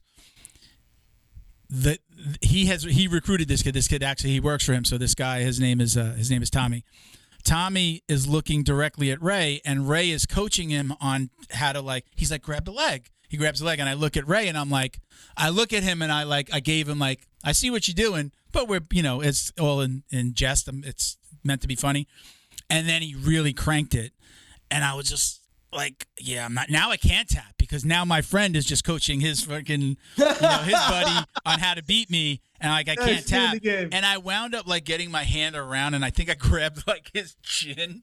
I grabbed him from like behind, and I pulled him off, and he let it go. But cranked my neck, and it's been hurting since then. So when I do go train, I take that cold shower, and after I ice down a couple of joints, I just lay in bed with that ice pack behind my neck and like kind of over here on the side and the shoulder. It's amazing. I can sleep. If I don't do that, it's just like, yeah, I'm miserable. Bo, are you falling asleep? We're putting Bo to sleep. Did you get some pics and videos? Let's do it. There was this dude that put me in a kesagatame, which is like a judo pin, and it was like right on my stomach. And like I feel like there's parts in the jiu-jitsu, it's like, man, you can't tap. Like it's like, I could tap right now, but nah, there's no way. Tapping from pressure, like the biggest no-no, right? Tapping from pressure, like top pressure is just like you can't. I've done it. I've definitely, I've like it's a big like 300-pounder. If I'm tapping from pressure, it's going to be to a higher belt. It's going to be to like my coach or somebody. I have some big guys in my school, man. Definitely like 220 and higher. I'm under 230 right now, but like there are guys. There's a guy that lost like 60 pounds. I think he was like over 300 pounds, and I used to pull guard on when he was new. I used to pull guard on him because even though he was big, I can manage, get on my side and stay. Now he knows a little bit. Now he's learning how to like throw his weight around. 60 pounds lower, but still heavy. And man, I'm like, no more pulling guard. So I just fight for the top now. I make him fight on bottom. I let him beat up other people now. I'm like, go beat them up. And I'm also, what do you think about this? Like again, at 50 and I'm hurt, I'll turn down a roll. I'll turn down a 25-year-old purple belt that's like, you want to roll? And I'm just like, not today. I can't. I will pick who I roll with. How do you feel about that? I've seen that online a lot. Like, it's okay to pick. I will turn down a roll. Usually not if it's a higher belt. I'll just let them know, hey, listen, my neck's fucked up. Don't crank my neck. But like a lower belt, I'll be like, next time, Saturday. Saturday open mat. You and me will roll. It's always okay to say no. Like this is your time to do what you're working. Like you said, you're not working out for a competition. You're working out for you. So it's like do whatever is always in your best interest. I was just at a gym where it's like, okay, it's time to spar. Everybody line up according to belt, and then the first person who starts walks down the line. He's like you, and the next person, highest rank, goes down the line and says you. And every single round was like that. So like you spar, and then you line back up according to rank. And then the highest belt picks who he wants to roll with. And I was like, it just felt like a little too Cobra Kai like. It was just a little too much like I'm always down with lower belts asking me to roll. And again, you can always say no. But it's just like when it's like too formal structure, I feel like there's a little bit, I don't know, it just feels like uneasy when it's like, oh yeah, just my belt just means I've been here longer. It doesn't mean like, it doesn't So when they were lined up like that, we're like, I would think I would feel bad to like go down and grab a lower belt. Like I would pick like the brown belt next to me. Yeah. At least on the first, like I'd be like, okay, let me pick. I would feel like a bully. The further you go down the line, the more. Unless that guy's a purple belt, but he's, it's always like that kid that's been training since he was 5 and he's got a blue belt now. But he's 16 in the adults class. It's like he's been training way longer than me. So like grabbing him is like, who the hard. Like how was that set up? What did guys do? And was it like weird? So it was definitely strategic. Like kind of like you said, like how you play the room. Like there was I'm a black belt, so I was at the end. The head instructor picked some guy, like one of his purple belts, getting ready for a competition. I think. I'm there's only 2 black belts there, and there was 1 brown belt. So of course the first roll I picked the brown belt. I just picked I'm not going to ask the instructor. He has to ask me because he's higher belt ranked than me. So it's like, if he doesn't pick me, then I was like, all right, I picked the second highest. That was the first roll. We lined back up again. And then there was a blue belt there was a blue belt and a white belt. I always try to, like, my goal, whenever I go into a sparring situation, who's the biggest guy in the room? Who's like the biggest and the baddest, right? Like, and that's first round. Like I want first round. So like, it was crazy. So I was in Austin a few weeks ago and I look at the open mat and, I always do the same thing. Who's the biggest and the baddest in the room? And then I see Nicky Rod just training in the corner. And I was like, I'm just going to go stand next to him. And then, so I do a round next to him. And then we make eye contact when the round ends. And I'm just like, you want to go? And then, so we go. And then he fucks me up. Like, he's insane. Nicky Rod is insane. He's like a mutant, bro. He's so big and he's just so fucking technical. And he's like, his wrestling is out of this world. And, but yeah, that's like kind of like the way I like to do it. Like, who's the biggest and the baddest? That's who I want to go with first. Get it out. And so, like, is it get it out of the way, or is it just like let's just like get it out of the way? Like, let me get this beating out of the way, or let's get this out of the way so that now I can just choose whoever I want after. Like, it's not even a given that I should be going with somebody big and bad.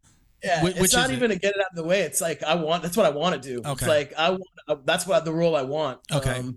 I'm a big guy, so it's like I want to see what they got. And so like the first round, the brown belts, like when we did the lineup thing, the first round I went with, the brown belt was like maybe 170, you know, like he was good. He's really good, but he wasn't like super big. Like I'm 230, 240, something like I was a lot bigger than him. So like that was the first round just out of respect because he's the highest ranked in there, next highest ranked. And then I was like, all right, down to the big guys. So there was the blue belt, there was a white belt. And like people know why I picked them because it was like they were huge. They were like way taller than me. Yeah. I think like when they see that, it's like not a problem. But like, yeah, if I would have just went and picked up like a small white belt like you first round, I think it would have been like, yeah, some looks. So let me tell you how like I do it. So well, number one, in my school, a lot of times the coach will be like, it's usually like where we don't line up like that. So we're gonna drill. And usually whoever you're drilling with is going to be your first round. A lot of times, I don't know if he's just doing it to get a different feel, look, or he's like trying to screw people up that are like going with somebody that they think is going to be easy. But we'll be drilling and then it'll be like, all right, switch partners, drill some more, and then you're drilling. That second person is the one you do your first round with. So that's usually how it is. For me, I don't ever grab anybody. I almost never grab somebody.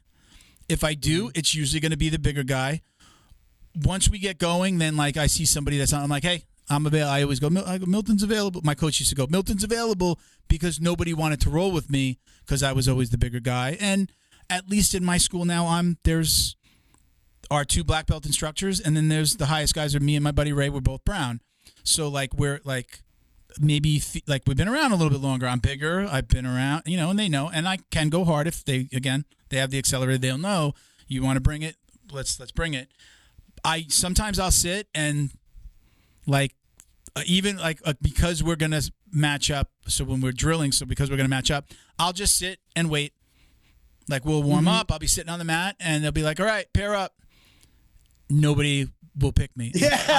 I'm not smelly. My gi's always clean. I shower before. It's none of that. It's like people are like, oh shit, he's the big guy.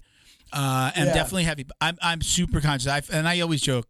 I said it before. Like, I am a teddy bear. I'm gonna help you.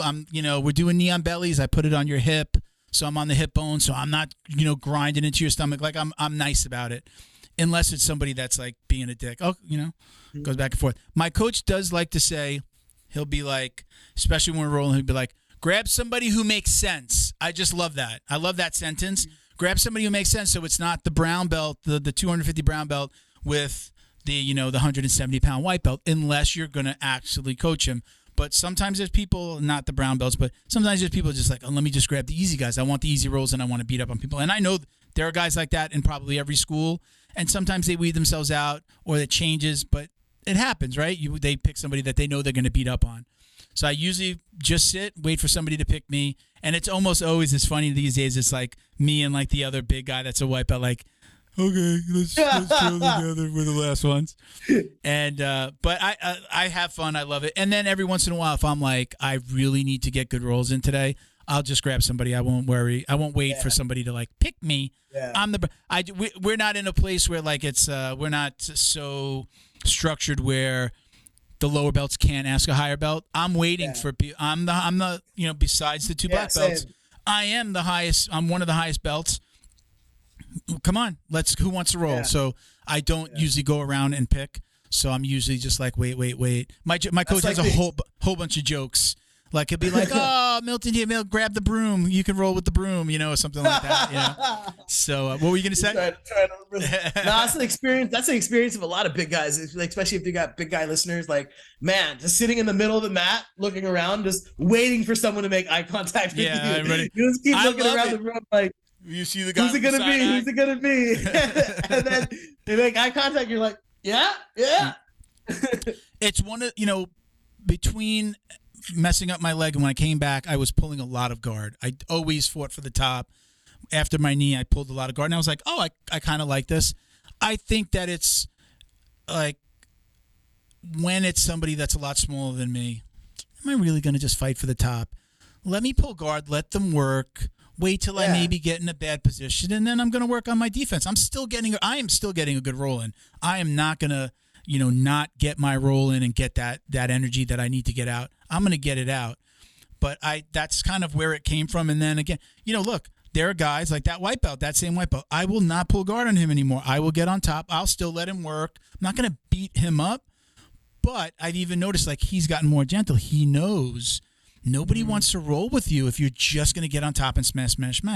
It's just not people are not going to want to roll with you. And I definitely had my times where I was like smash. We've probably all done that. But I don't take it. So I don't take it personally. There's maybe one or two guys that one of the guys that used to be on the show, his name was Mauricio. He's one of the guys that like from episode 2, he was on for a while. If Mauricio's listening, I'm letting out the little secrets. He won't, he'll wait. His like, you said like you go for the biggest, baddest guy in the beginning. He waits till like the last roll to ask me to roll, or to like, I might say, let's roll. And he'll be like, no, I'm going to be over here. No, I got this guy over here. Got to warm up. He waits. He thinks, yeah. He thinks I'm going to be tired. And he's probably one of the guys that then I go really hard on, because I'm like, you're avoiding me and you're my friend. You're avoiding me though. And he's let it out. Like, I'm going to go at the end when I think you're the type. But the funny thing is, like, I try to roll every round. I've taken a break. If like we do a full like 1 hour open mat, I want to like, it's my goal to roll every roll unless there's somebody not available. So I'll roll. And I'm like, I'm not, I can't roll. Okay. Let me pull guard. Like, I get tired, but I still roll. I wind up kicking it up with him because I know he's avoided me. So I'm saying this to his face. I'm like, you're only making it worse. I've told him on the mat, you're only making it worse. I'm going to go harder because you avoided me. Again, and we're friends, and we've been training together for years. He's a purple. He's about to be a brown belt. It's like, you're almost part of the club, buddy, and you're avoiding me. So we were out front we were after class. They were closing up. We were outside, and I said, look in the window. You can see the reflection. And I stood next to him and I go, I don't feel like I'm that much bigger than you. You look the same. And then another guy came on the other side. He's like, me neither. I'm not like that much bigger than him. And I'm like, do you feel like, what's the problem with rolling? Like, I'm not, I might weigh a little bit more, but it's not like I'm like this massive guy towering over you. So I tried to like appeal to his, like maybe his ego. Like, what are you like running from me for? Great dude. Great jiu-jitsu game. I always mess with him because he does a lot of lapel stuff, and he's getting good at it, but I won't tell him that to his face. I'm always messing. He's a podcast for that one. We roast the ones we love, like where I really let him have it, because I'm like, he'll like, when he was first really like on his own finding like lapel videos, he'd have like the lapels across my face, like just really like burning my face, and I'm just like, dude, what are you doing? Like, work with somebody on this. Like, get some coaching on this. Ask a coach to show you. So to this day, I'm still messing with him on his lapel stuff. We actually I named him the other day. We have a chat open with a bunch of guys, and we were saying something. Lapels came up. They said something about him. He's a magician, and I go, some would say he's a wizard. And now we're calling him the wizard. Now he's the wizard, hilarious. The lapel wizard.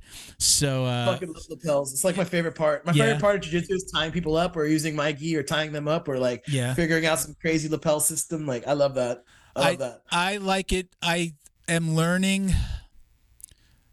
Was never a lapel guy, and kind of learning a little bit more. I'm like, wow, that's right there. Oh, I could do this. I could do that. I'm a little bit more, I guess a little bit of what I guess my coaching was we try to do things sometimes that work either way, either gi or no gi. So yes, he's always showing like, look, if you have the gi, you're here. But a lot of times he's like, but I grab here because he's like, in my mind, it's the same move. I'm going to grab you the same way, whether we're in the gi or in no gi. It's not like you're learning two disciplines. In his mind, it's the way he coaches us. But he'll show us, look, it's here, grab here, do this to fake him out, make him roll. But I've had that mentality of like, I've never fallen really in love with the lapels because I want to do things that it's gonna work both ways. Work both worlds. Yeah. I feel that I love the lapel game so much, and especially because I'm a judo guy too. That my no-gi game is like non-existent. Really, like, it is basically I'm just flailing around trying to like out wrestle you. Yeah. I don't know, man. You know, we only do we do like 2 days of no-gi a week. We have like Friday and Saturday are both no-gi days. So, you know, definitely we're open 7 days a week. So then it's 5 days of gi. So, but I mean, I love it either way. I think it's like once I start going to no-gi all the time, I'm just like, oh man, I miss gi, you know? Yeah. I mean, I'm going to all of them, but in the past when that's happened, like go to gi, it's like, oh man, I just want to do some no-gi. How's your heel hook game? Non-existent. Yeah, same. Non-existent. Not scared to say. Definitely, you know, have come up in a school that was more traditional, where it wasn't a lot of leg stuff until you hit brown, and still like we learn a little bit. That has changed because of all the organizations that are around and how the rules have changed, and now it's just like, okay, we're going to work on this, we're going to work on that, because we're not a huge. I'm making an observation. If my coach hears this, I'm not speaking for him, but we're not like a huge adult competition school. So it's kind of like we don't like, it's a pathway to like knees getting jacked up. For sure. We are we've become more of a kids competition school. You know, my coach has a son who's probably 17 now, 16, going on 17. And I remember I had a conversation with him, you know, I've been there 7, going on 8 years. I had a conversation with him, and he was just like, my goal is to build up the kids program, which we have a huge kids program for the biggest one, and definitely in our area, awesome. Maybe even in South Florida. And he's like, I want to build up the kids program, and I want my son to, like, you know, when he gets older and he takes us over, son is homeschooled, his job, he's in jiu-jitsu all day long, every day. He's like, I want my son to have this team of killers. And that's what it's becoming. It's like all of these kids that are now, you know, becoming adults and, you know, again, coming out of the kids program, and they're getting their blue belts at 16, but they've been training for 10, longer than me. So it was like, that was kind of the methodology. And it was just like, he worked the long game. I'm going to build it up. I'm going to get the kids in. Because, again, you know, adults come and go. You're older, you get hurt. But he's creating these killers from kids, and we're, you know, these guys are in like at Submission Undergrounds, or not Submission Underground. What is it? Submission something. There's a whole bunch that are down here locally, but like now they're in these competitions where it's like, you know, the super fights instead of tournaments, but they're going to the tournaments. They're going up to Orlando this weekend. His son you talked about Japan. His son is supposed to fly out to Japan. They just flew out to Georgia to do an AGP. So it's like, it's worked. His methodology was there. So again, for the adults, we don't have a lot of adults that are competing. So he hasn't taught a lot of it. You know, we'll do a lot of other stuff. For me, I seek out the knowledge on my own. I seek it out. I specifically will like go on YouTube and look for something that's, you know, all right. I do a lot of toe holds. So like, what am I missing? Toe holds from where? I don't know if you know Jason Scully. Jason Scully, Grappler's Guide. He does the like the other day I watched 105 leg locks in 9 minutes. Like those are his videos, right? But it's just like super fast, and it's like I like going, oh, I'm usually there. That's what I got to do when I'm there. I'm not looking for a full instructional. I'm looking for I'm eating breakfast, having a coffee before going to practice, and I'm picking out like, oh shit, it's right there. Like, so like I've been doing a lot of toe hold and ankle lock, like looking for that stuff.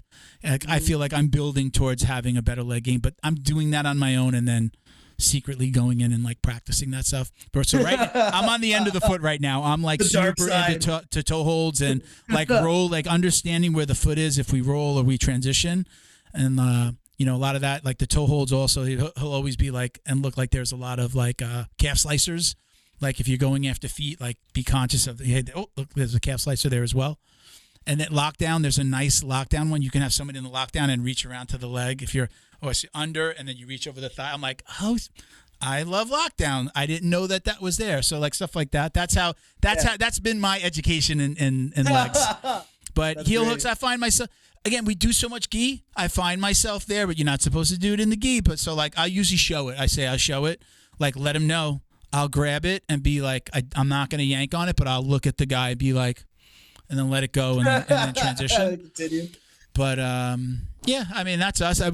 In your school, are you like we've talked about this with lots of guests? Are you teaching white belts, heel hooks?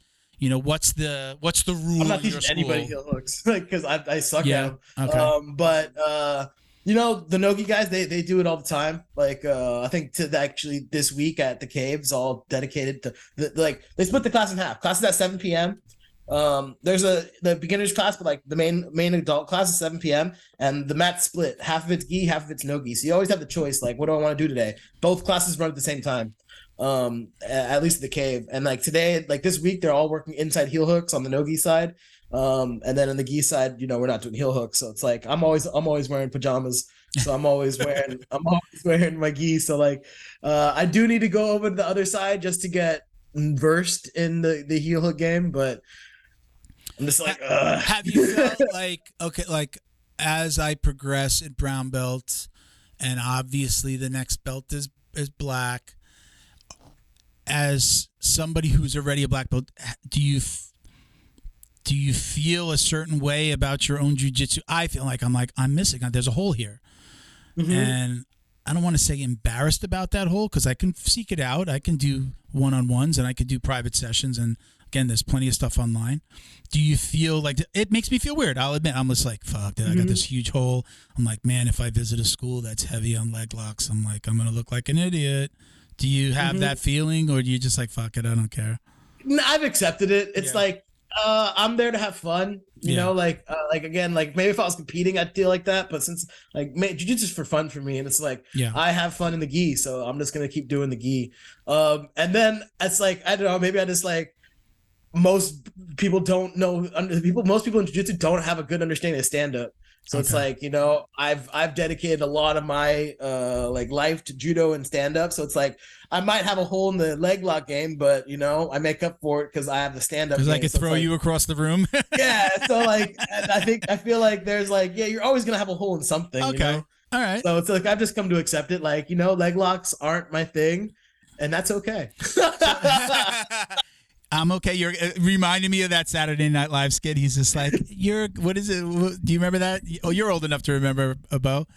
The guy that looks in the mirror and he's like, says his affirmations, like, and you're okay. And that's okay. You remember that skit? I forget. Yeah. I can't remember the name. It's the guy who became the senator in Minnesota. I forget his name. See, I'm horrible with names. Right, that's the guy that used to do the skit. He became a politician. Guy? No, you can be no. You're not Jesse Ventura. This guy became like a senator, and then he was the one that like. I was about to be like, Jesse Ventura was on SNL. What the fuck? Yeah, no. He probably was at some point, but he just says like, and that's okay. Like he does these affirmations, like it's okay to not do this thing. So yeah, I have made a conscious effort to again. I'm talking about it here. I don't go to my school and talk about it like, hey guys, I watched some toe videos. Like I'm not doing that. I'm just like, I'm going to add it to my arsenal. And, you know, if I'm learning it here, great. I'm not scared to go to my coach. Hey, you know, again, I'm not telling him like, hey, I've been studying these toe hold videos. I'll maybe ask him a question about like placement or, hey, would you do this? And that usually opens up to like, oh, I like to do it this way, or I do this thing. But yeah, I mean, for me, I'm gonna seek out the information and just do it on my own. And if you know, I want to understand it, and I want to more than anything too is I want to know how to get out of stuff like and recognize, oh shit, I'm in this position. What am I supposed to do? Again, once you blow out your knee, for me, it just changed the way I look at things, and I'm like, ooh, yeah, just got to be a little bit 100%. More careful. and you don't want to do that. It wasn't even the blowing out of the knee wasn't the worst part. It was being out of jiu-jitsu for 9 months. That was the sucky part. I, knock on wood, if I want to say I was lucky, I blew out my knee the day before I was going into quarantine for my job. So it was like right there at the beginning of COVID, like when school was still open, gym was still open. A couple of weeks later, it was like everything was shut down, even though Florida, everybody kept on doing jiu-jitsu anyway. And then they kind of left everybody alone. But I blew my knee out, and I was going to be working from home. And then, it was like right at March, right at the beginning of COVID. That's when I blew out my knee. So if it had to happen, the beginning of COVID, fuck it, that's when it happened. So, but I remember that time. And the thing that I remember the most, I don't remember like, oh, my knee was hurting and I did this exercise and I did that. It was just like, oh God, I just want to go to jiu-jitsu. Fuck, this sucks. I can't get this thing out. I even, I invested in I did a lot of always had a punching bag at the house. So I bought this like a speed bag, like a reflex bag. A reflex bag was a really shitty one, but I would be able to like stand on my leg, kind of like keep it. I could stay up and then I would just like hit the bag just to get something out. But that's all I could do because my movement was really shitty. So, but I could stand there and just hit this thing and just, it's like the reflex bag is just going back and forth at you. So, like I did stuff like that, but I was miserable for those 9 months. It was just like, when am I going to get to do this? Lockdown first hit, it sucked, man. Like it was like, especially in California, man, everything was shut down. You even put like plywood in front of the windows to try to like block out so we could still train. And then like the city was like, we catch you guys doing this, like we're going to find you. So then they really shut it down. And then my judo coach, because I work for the university, train with the university, he just wanted the college kids to stay in shape, so he started doing Zoom workouts. Okay. I don't know if you ever did like Zoom workouts. So he was doing like high interval intensity training, like HIIT workouts on Zoom. Yeah. And he had like this, like he put like a TV behind him, and he had like a little clock, and it was like, all right, 30 seconds. And then he'd run you through a workout, which is great to keep you moving. But he's like, I feel you, man. He was like, fuck, I just want to get back on the mat and train. What is going on with San Francisco? I mean, in the news, like it's like this craziness. Like the world, at least in San Francisco and parts of California, is like it's ending. The homeless population. What is? Democrats. You live on. Hold on. Let him in. Do you do jiu-jitsu in San Francisco? Do you actually live in San Fran? So I'm on the outskirts. I am in San Francisco. Like I'm in San Francisco right now. That's where I live. But I'm on the outskirts of San Francisco, like more towards like I don't know if people know where Daly City is. Like I'm on the border. Yeah. I'm still in San Francisco, but I'm on the border. I feel like I love San Francisco because I don't live downtown. If I lived downtown, I don't know if I'd like it. Is it that bad? It's kind of turning into like Skid Rowish in some parts, but like there's tents everywhere. Like my favorite place is Ralph Gracie, San Francisco, but it's in the Soma district, which isn't the best neighborhood. Like you literally have to look down on the floor and look for like needles or human shit, which is not the greatest thing to say, but it's just like kind of the reality. It's just, I just don't get it, man. I really don't get it. I really don't get what's happening to the city. Half the businesses are shut down. Everybody's on drugs. They're just like, it's just pretty crazy what's going on with the leadership here. So what we're seeing on the news is really happening. It's pretty accurate. But it's like, okay, the drug and the homeless problem is better, but gang violence is down, which is like there's like they don't live there anymore. Like when I was growing up in the city, there was a lot of gang activity in the city. Like actual like gang members. We're actually I think shutting down juvenile hall because kids are committing less crimes. And it's just like things like that, or they're downsizing juvenile hall because like crime isn't as rampant in the city in that aspect of like like gang member crime. But you have all this drug and homeless thing like problems going on, and it's like. I get the city's trying to help them. Like they give them like there's places that offer 3 free meals a day. But the free drug kits I don't get where it's like, oh yeah, get your clean needles or get your clean equipment here. It's like that part I don't really understand. Like, they just like people don't want people using dirty needles and getting sick and shit. But it's like, it doesn't seem like you're helping them out when like you can just go to any like, clinic and get a bunch of needles to do your drugs. It doesn't make sense to me. Yeah. Wow. Pretty sad. To be honest, I mean, that's just like replicated throughout California, right? I mean, all the major cities. I mean, it feels like, you talked about going to Austin, Texas. I mean, how many people at least in our Yeah, world. Famous didn't people, see- the it's not a comedians, little we know bit of they all crazy. It's not a moved, little bit of right? craziness. Well, I'm It's saying like, though that they've moved to Austin, right? They kind of right. We have all these Yeah. like California people from California, Rogan, all his crew of comedians, everything that's going on out there, right? They all moved to Austin to get away from that, right? You know, it was so crazy. I mean, hearing them talk about it in different parts of California, how crazy it was. How was it out there at the B team? I mean, forget about the drug side of things, just that experience. I didn't go to the B team. I went to. I mainly did. I love gi, so I went with a group of friends. A group of my friends. They went to do like a bunch of Danaher classes, or like the what do they call their class? New Wave or New Wave, yeah, the New Wave, the New Wave classes. Out of Gracie, right? Out of Henzo Gracie. At Henzo Gracie, Austin. They're still, yeah. Okay. We had one of the coaches, one of the owners of. I love gi, so I would wake up at like 5:30 in the morning to take Nicholas Mergali's 6 a.m. class. Wow. 6 a.m. or 7 a.m. I think it was like 6:30. Forgot what time Wowed it at was. either one of those because I could never get up that early. Yeah, dude, so early. And like, you know, there was like a bunch of us. There was like five of us chilling in an Airbnb, all fighting to fucking get in one shower in the morning. And it's just like, yeah. So I would wake up early to go do that, and then I would travel. Like those guys mainly did at Henzo Gracie in the New Wave. I went to Tim Kennedy's school. That was fucking amazing. Gracie Humite to Cedar Park. I went to Gracie Humite to Austin. I tried to visit as many gi spots as I could in the area. I did go to one of Gary Tonen's classes with New Wave. But the time that I saw the B team guys is we went to 10th Planet Open Mat dude, the 10th Planet in Austin. It's in the warehouse district. The place is huge. The place is this massive. And then you walk in and you're like, holy shit, that's Heisam Rita. Holy shit, that's Nicky Rod. Holy shit, that's like, you know, there's a whole bunch of like top tier guys. And it's crazy how Austin has become this mecca of jiu-jitsu. I'm pretty sure COVID, pretty much just because of COVID, like how the things trickled out. It was, if I remember, before COVID, like I'm a marketing guy, and a lot of what we do is about helping people like get their Google map found more. And I remember speaking to somebody that had a jiu-jitsu academy in Austin. And when I did like jiu-jitsu Austin, Texas, it was so saturated already. Like there were just schools everywhere. Because even like New Wave is there. Yeah, New Wave is there.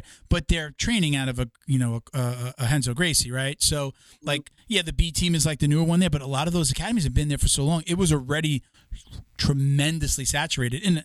I guess in a good way. I mean, it was just like, you look on that, it was just like, you know, Jiu-Jitsu Academy, you know, like everyone was represented out there, which was, I guess it's kind of cool, you know? So, yeah.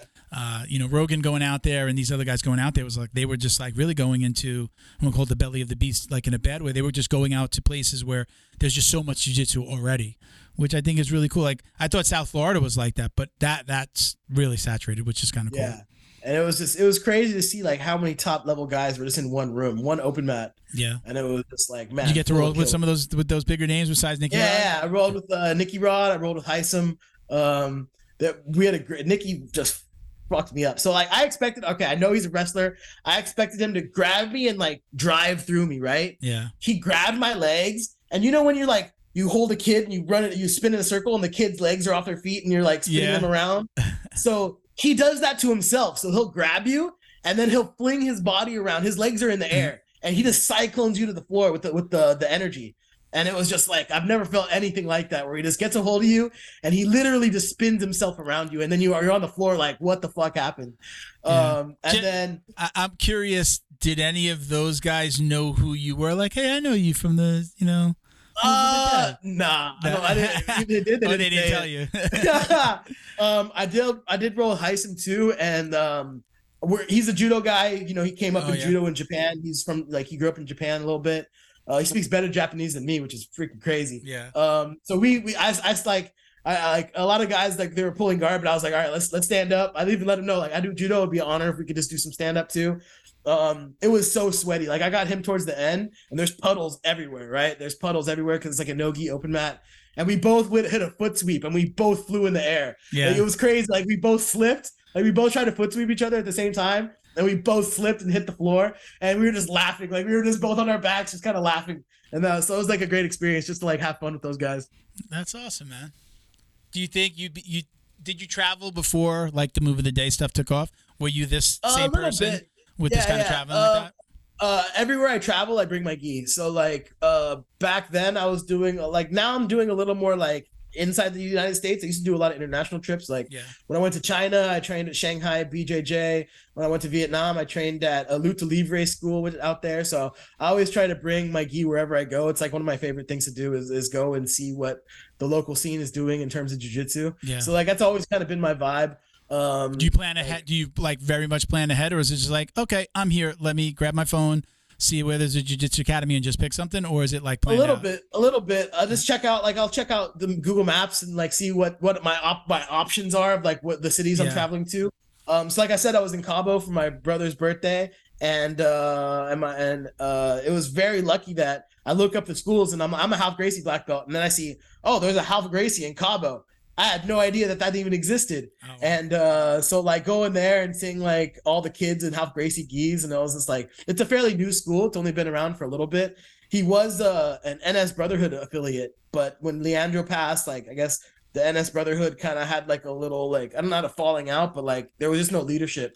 So he started, the guy who's running the academy, he started jiu-jitsu in Ralph Gracie, Argentina.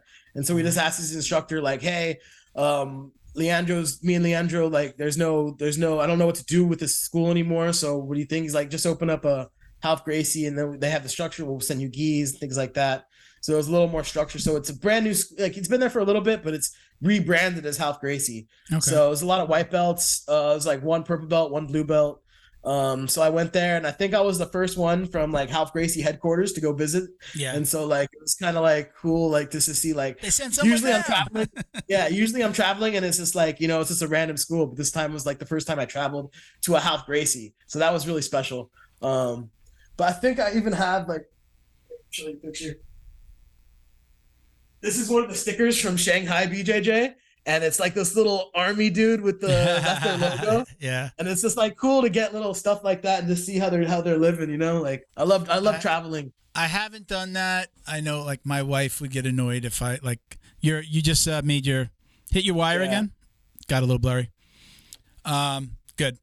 My wife has never been like a huge supporter of my jiu-jitsu. She just kind of like, okay, I guess I gotta I get it. You love it. So go ahead, go do it. It's no big deal. I'll finally like be okay. But there's no way that I could ever. I've never brought my gi on vacation ever. Anywhere we've traveled where it was just not even an option. So I'm not even looking for places. I might like be in the car and be like, oh shit, man, I could have brought my gi because there's a jiu-jitsu academy right here where we're staying. But I've never, you know, I love going on cruises. I got married on a cruise. We love going on cruises. I got married on a cruise. I want the next time that they're like there's a cruise and it's like open to anyone, I'm going on like that would be amazing for me. Now I probably wouldn't like eat and drink as much because I know I'm going to want to train, right? You know, or more maybe. You never know. Or maybe, yeah, right. I go to like open mat the first day and not go ever again. But I want to keep an eye out for something like that. I know my wife and I had talked about it in the past, and she's like, "Oh, I would, yeah." Like I was like, "Would you go on it?" She's like, "If it's a cruise and I get to do my own thing, I would go." But yeah, like I know like the Gracies do it, or even like these camps that you go away. I just don't know anybody like in my like affiliations with the people that I know that have done it. It's always like usually like the Gracies or like a bigger academy that we're not affiliated with, but they're usually open to having people come. Mm-hmm. Like I'm going to keep my eye open for that kind of stuff where it's like I'm traveling for jiu-jitsu. I'm going there to do jiu-jitsu. Like we're going out to my team there are a couple of girls. We have probably more girl competitors, adult women competitors that are like blue belts and like really getting into the scene. Our coach Sophia Amarante, one of the my coach's wife, who's a coach there and a world champ herself, she's been training like the girls and like they've become killers. So they're going to Vegas. Is it World Masters? Masters Worlds in Vegas at the end of August. Mm-hmm. I'm not going to compete, but I'm going to go out for that trip because there's a couple of guys going. Like the girls are like, oh, they always go off on like a girls trip from that. But there's like one of the husbands and a friend of his. We're going. I'm like, I'm coming with you to Vegas. So I'm going to go to Vegas. I don't know if we'll bring our gis and what kind of training there'll be after a weekend of competition. A lot of times the gyms are going to be closed. Like everybody's like, well, we're at the competition. I'm sure somebody's going to be doing jiu-jitsu. We'll probably bring our gis with us. But that's like my first time. Like this is crazy. I've never done jiu-jitsu outside of Florida. I've barely done jiu-jitsu. way. I don't think I've done jiu-jitsu outside of South Florida. I've only been to like a handful of gyms. I've always just been at my gym, not as a younger jiu-jitsu practitioner, like don't want to be the crayonch and go train at all these. Until I started doing the podcast, and I was a purple belt, and I was like forced to we were supposed to record in my school. There was a documentary coming, a filmmaker coming, and then the AC went out in the gym, so we went to another academy. So that once I went there for that. Then I started going to that school a little bit, and it was a buddy of mine. And I started going there, and then that opened the door for me a little bit to train without feeling weird.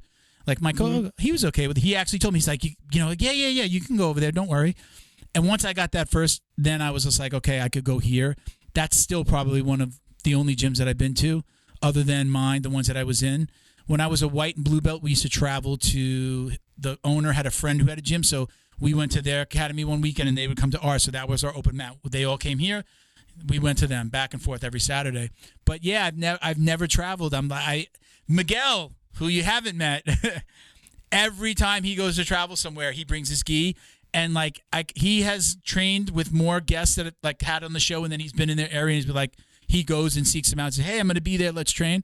He's had them come in and train with him, or gone to them, and I'm like, motherfucker, I'm like, where was I? Come on, man.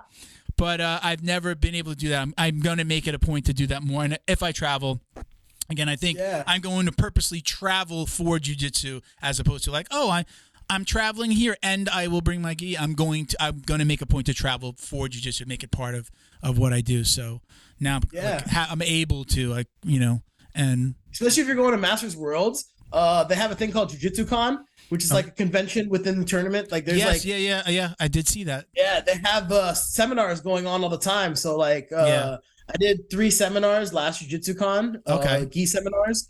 Okay. And it's in during the tournaments happening in the background, and then you're just doing a seminar.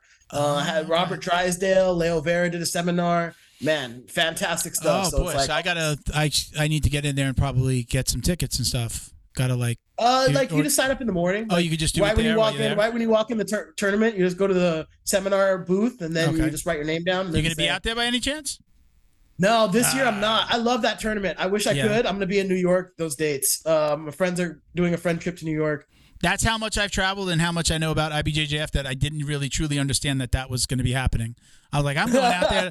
I was going out there because it's Vegas, and I'm like, I get to go to Vegas to just hang out, walk around with my Jiu-Jitsu Dummies t-shirt on and promote a little bit, maybe ask a famous person on it. That's where my mindset was. But and then I'll probably go train. But I didn't realize it was like that. That's good to know. Yeah, so I bring my gi, I train at different places, but I really love the seminars. I love the seminars just to get a different it's always some world champ doing a seminar. Leo Vera's seminar was insane. Yeah. Amy Campos did a seminar, insane. Just top level athletes giving their take on the same problems that we face, So it's just that I really enjoyed the seminars, and they're free. I mean, with your ticket, you just pay $15, $20 to get in the place.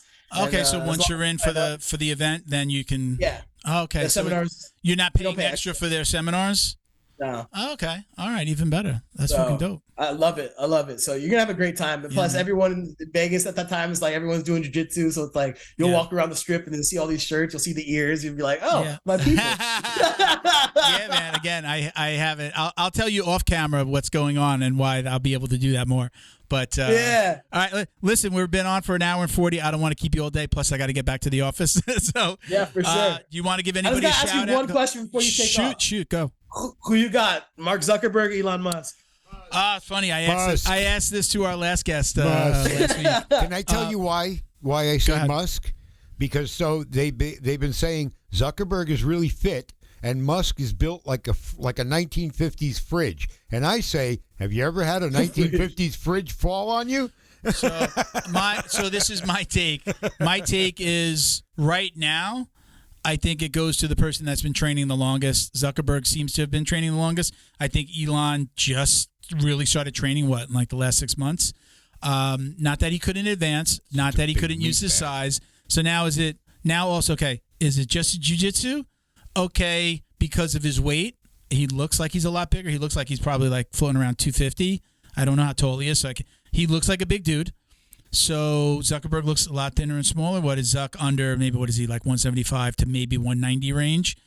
This other guy looks like he's 250. I think you get a little bit of advantage with the weight. So if it's just jiu-jitsu and it's ground, I think Zuckerberg has a problem. And I think maybe if Elon gets more experience before this, I don't know if it's an imaginary fight happens.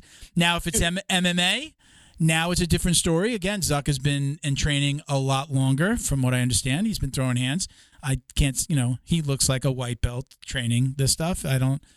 People have been like, oh my God, he's doing so great. I'm like, man, it looks so sloppy and messy. That's me. I think they both have a long way to go. But if it's standing, again, Elon does. I've never heard of Elon training before. We saw him in a picture the other day with like Danaher in a white belt.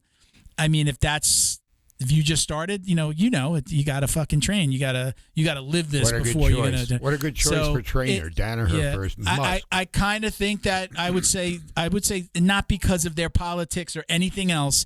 I would just say pure experience. I would give it to Zuckerberg, jiu-jitsu and MMA, because he's been doing longer. What about you? I feel the same way. I feel like youth. I think Zuckerberg's got some. He's younger than him, and he just seems like a more in shape. Yeah. I think the endurance is gonna last. But they both, like, if they both really are serious about this and they're really training, it's crazy. Zuck's got Camarillo, Elon's got Danaher. So it's like they're learning. Whatever their foundation is like top level foundation. Yeah. So it's going to be crazy to see either way. But either way, it's going to be a big fight for charity. It's going to put a lot of eyes on our sport. You think it's really going to happen? You're saying you really think it's going to happen? Yeah, I think it's probably going to happen. I don't know if it's going to be like real, but I bet some exhibition type of, they're probably going to go out there with smiles on and just like, I don't know. And then it probably, like you said, as you step on the gas, I'll step on the gas. Yeah. So. I said this on the last episode. We brought this up with Stephen Williams, who's a Danaher black belt. He does he's like a big content creator now, but he's a Danaher black belt. And I said, this is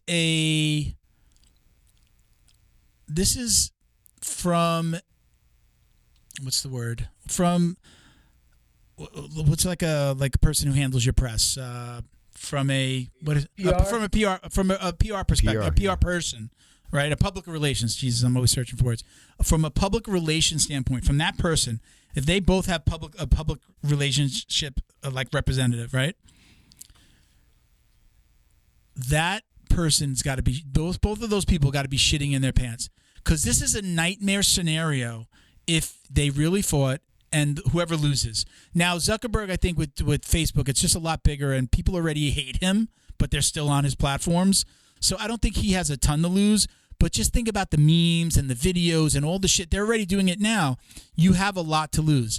I think Elon has a ton to lose because, again, I'm a businessman. I'm a marketing guy. So from a marketing perspective and that PR perspective, with them launching Threads, with Zuck launching Threads, being a direct competitor to Twitter, if Elon lost in that forum in a ring, Twitter's going to go, my mind, Twitter goes down the tubes. Nah. Even Tesla gets like a little bit of a hit because all these other companies, right? But just listen, you would see a direct reflection in stock prices like for the winner. The loser, it's going to go down because people are going to rip on him and just like, look, Elon Musk took a hit of a fucking blunt on Rogan. Nothing happened.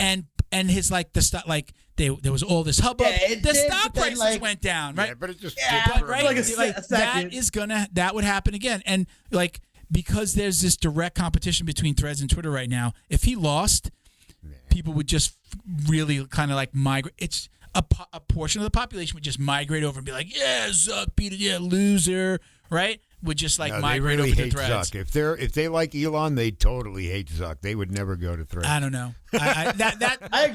My opinion is I think it's a PR nightmare for either side. Yeah. If you lose, just think about them. Did you see the fights last weekend with the girl that ran across the ring? Oh, she got dinged, and I think she was just looking to hold herself up. She ran across the ring. Do you know how many fucking different memes I've seen of that already? Think of that on a grant of a more famous person. Like, Yeah. that looks Perfect. that would That's be what they want. crazy. That's what they want. I don't think that Elon is like a You know little how bit much more me- engaging with like crazy posts about him. I don't know that I've ever seen Zuckerberg like answer like a really crazy I don't post. think he lost. Until Oh my God. this and I definitely, when Zuck did this, and I don't, maybe a PR person helped him do this, but I had a lot more respect for Zuckerberg when the Elon said something and then he replied with send location, which is That was great. That was fucking great. But that was from the Khabib did that with Connor, and that was just like, if he did that on his own, it was like good like MMA IQ, like he's really watching. And then he was at that UFC where they kind of closed down the Apex, and it was just like him and like the UFC staff. So like those little things, I was just like, props, nice fucking. Yeah. That was like an man. epic response to that, to like feed off of something that two famous guys went back and forth Well, on. pays So to be- that's my take. So that's where I'm at. No love lost for either one of Pays them. to I have be- no favorite. I don't care about their politics and all that bullshit. That's because he's a CIA agent, same. and he can. Oh no. As long as it doesn't like lose in like a weird like a one punch knockout, or they're running away from the fight, I think it would be okay. But like it definitely can. Like, man, I was just at the Worlds, and it was like, all right, this is the biggest jiu-jitsu gi tournament in the world. But it was just like, man, why is everybody so scared to pass or scared to play top? Or like, there's always like, depends on how they fight, you know? It's like, if they fight and they bring it, I think it'll be okay. But if they fight and they don't bring it, it's definitely going to be a PR Well, right. nightmare. I mean, think about two white belts in your gym, and if you put them on the mat and it was just like fight to the death, you know, right? We know how that looks. Shit, that looks like that till you're probably a blue belt. Yeah. It looks really mad, right? It's like really mad. Yeah, like your technique could be so on point, but then you get in front of the class and it's just like, you can't lose. Go get this guy, like, submit this guy that's across, right? We know how that looks, and it gets real sloppy. So you imagine two guys that don't really know. I saw Zuckerberg like flowing with like Lex Friedman and some. He doesn't. They try to make him look good. He didn't look so spectacular. Like, he's a white belt. He's still learning. So imagine like two white belts do. We know this. I'm always putting out spazzy white belt comments and little videos and, you know, like just crazy shit, you know, because that's just the known thing, that you look spazzy, you look shitty. So just those two doing it, and then the pressure on top of that of like, shit, the loser gets fried. The loser has a lot to lose. That, I don't know. That's my take on it. So yeah, no, 100%. But listen, let me let you go. I gotta go myself. You any shout outs? You want to say hello to anybody? Shout out your sponsors, things like that? Shout out Shoyro. Shout out to anyone doing jiu-jitsu. Appreciate everyone listening. Appreciate all you guys. You guys make it happen. Leo Optics. You said you're working with Leo Optics now too, right? You said? Yes, sir. Yeah, man. I love them. I bring these in. I put them right there. Put them back on. I go home. This is my favorite pair. These are actually the ones that I wear. Hell yeah. The wood frames are amazing, man. So thanks, shout out to Leo Optics. If anyone wants a seminar, you can hit me up on Instagram, Yoshi_SF. Always looking for places to do seminars, so holla at me. All right, brother. Do you know the drill? Don't hang up, because we're gonna come take some pictures. But thank you so much for doing this again, man. Appreciate you having on. Always welcome. And we gotta get you to Florida, man. I'd love to do one with you here, man. Maybe get like a little round table going, get some of my other training partners, have some fun with it. Before I let you, how's Kurt doing? How's everything? Good. He's just got back from Colorado. Okay. He's doing seminars. I'm gonna go train with him next week. Oh, very cool. Doing good, man. All right, man. All right, so thank you very much. We'll put this out next week. I'll hit you up. All right, brother? Peace.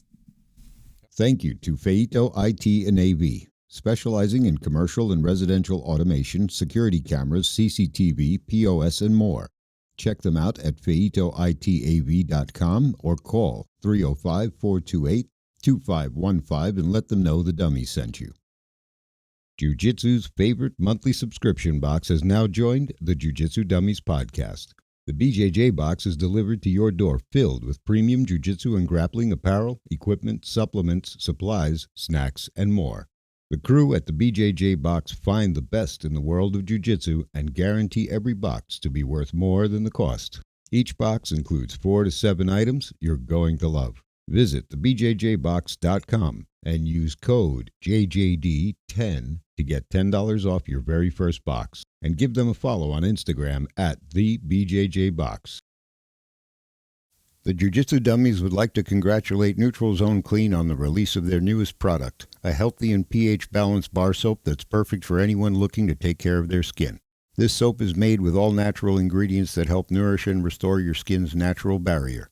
It contains glycerin, which naturally attracts moisture to itself in the skin, leaving it feeling soft and hydrated. The new bar soap also contains a blend of olive, coconut, and castor oils and shea butter, which are rich in vitamins, nutrients, essential fatty acids, and antioxidants that help fight harmful bacteria. With tea tree and other natural ingredients, it also helps in the prevention of fungal infections.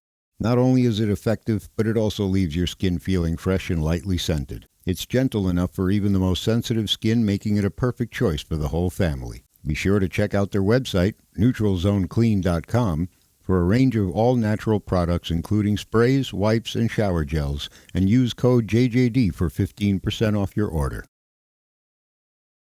Special thank you to the crew over at Flow and Roll for all their support. Flow and Roll is renowned for their incredible no-gi rash guards, shorts, and leggings. Flow and Roll has quickly become the premier custom apparel provider for academies big and small throughout the United States. Reach out today to discuss your custom order and ask about their incredible pre-order program. You can send an email to flowandroll@gmail.com or visit their Instagram at flow_n_roll and shoot them a direct message. And yes, they can create an awesome custom gi for your academy as well. Visit flowandroll.com to check out their awesome designs, and while you're there, pick up a Jiu-Jitsu Dummy signature tee exclusively at flowandroll.com. And remember, you'll get 20% off your purchase of t-shirts, rash guards, or gis with code JJD. All right, man. Always cool having Yoshi on. Very right? cool. Yeah. He's super smiley. Never without a smile. He's never like not smiling. Yeah, man. Great dude. Happy like guy. I said, open invitation for him to come on. I'd love to have him out here. It'd be really cool to do one in person with him. Him and Kurt together were fun. Yeah. Let's do some quick housekeeping. We'll keep it short. Check us out at Jiu-Jitsu Dummies for all the ways to watch, listen, and support. Right, IG. We're on Thread now. Facebook, on TikTok and YouTube. It's Jiu-Jitsu Dummies Podcast. You can find us everywhere. My personal IG is Uncle Milty BJJ, so check me out. Shoot me a message. Bo? At BAGWERKS on IG. Lots of photography stuff. Let's tell him, give him Handy video. again. Give him Handy. We're gonna build up Handy. Wisdom. Yeah, Handy Wisdom. Please follow and like and share. What is it? There's an underscore in there, right? At Handy_Wisdom. Very cool. It's really funny, guys. Check this stuff out. Thank you, everybody, for watching and listening. Peace, love, Jiu-Jitsu. No. No, it's not the music. No.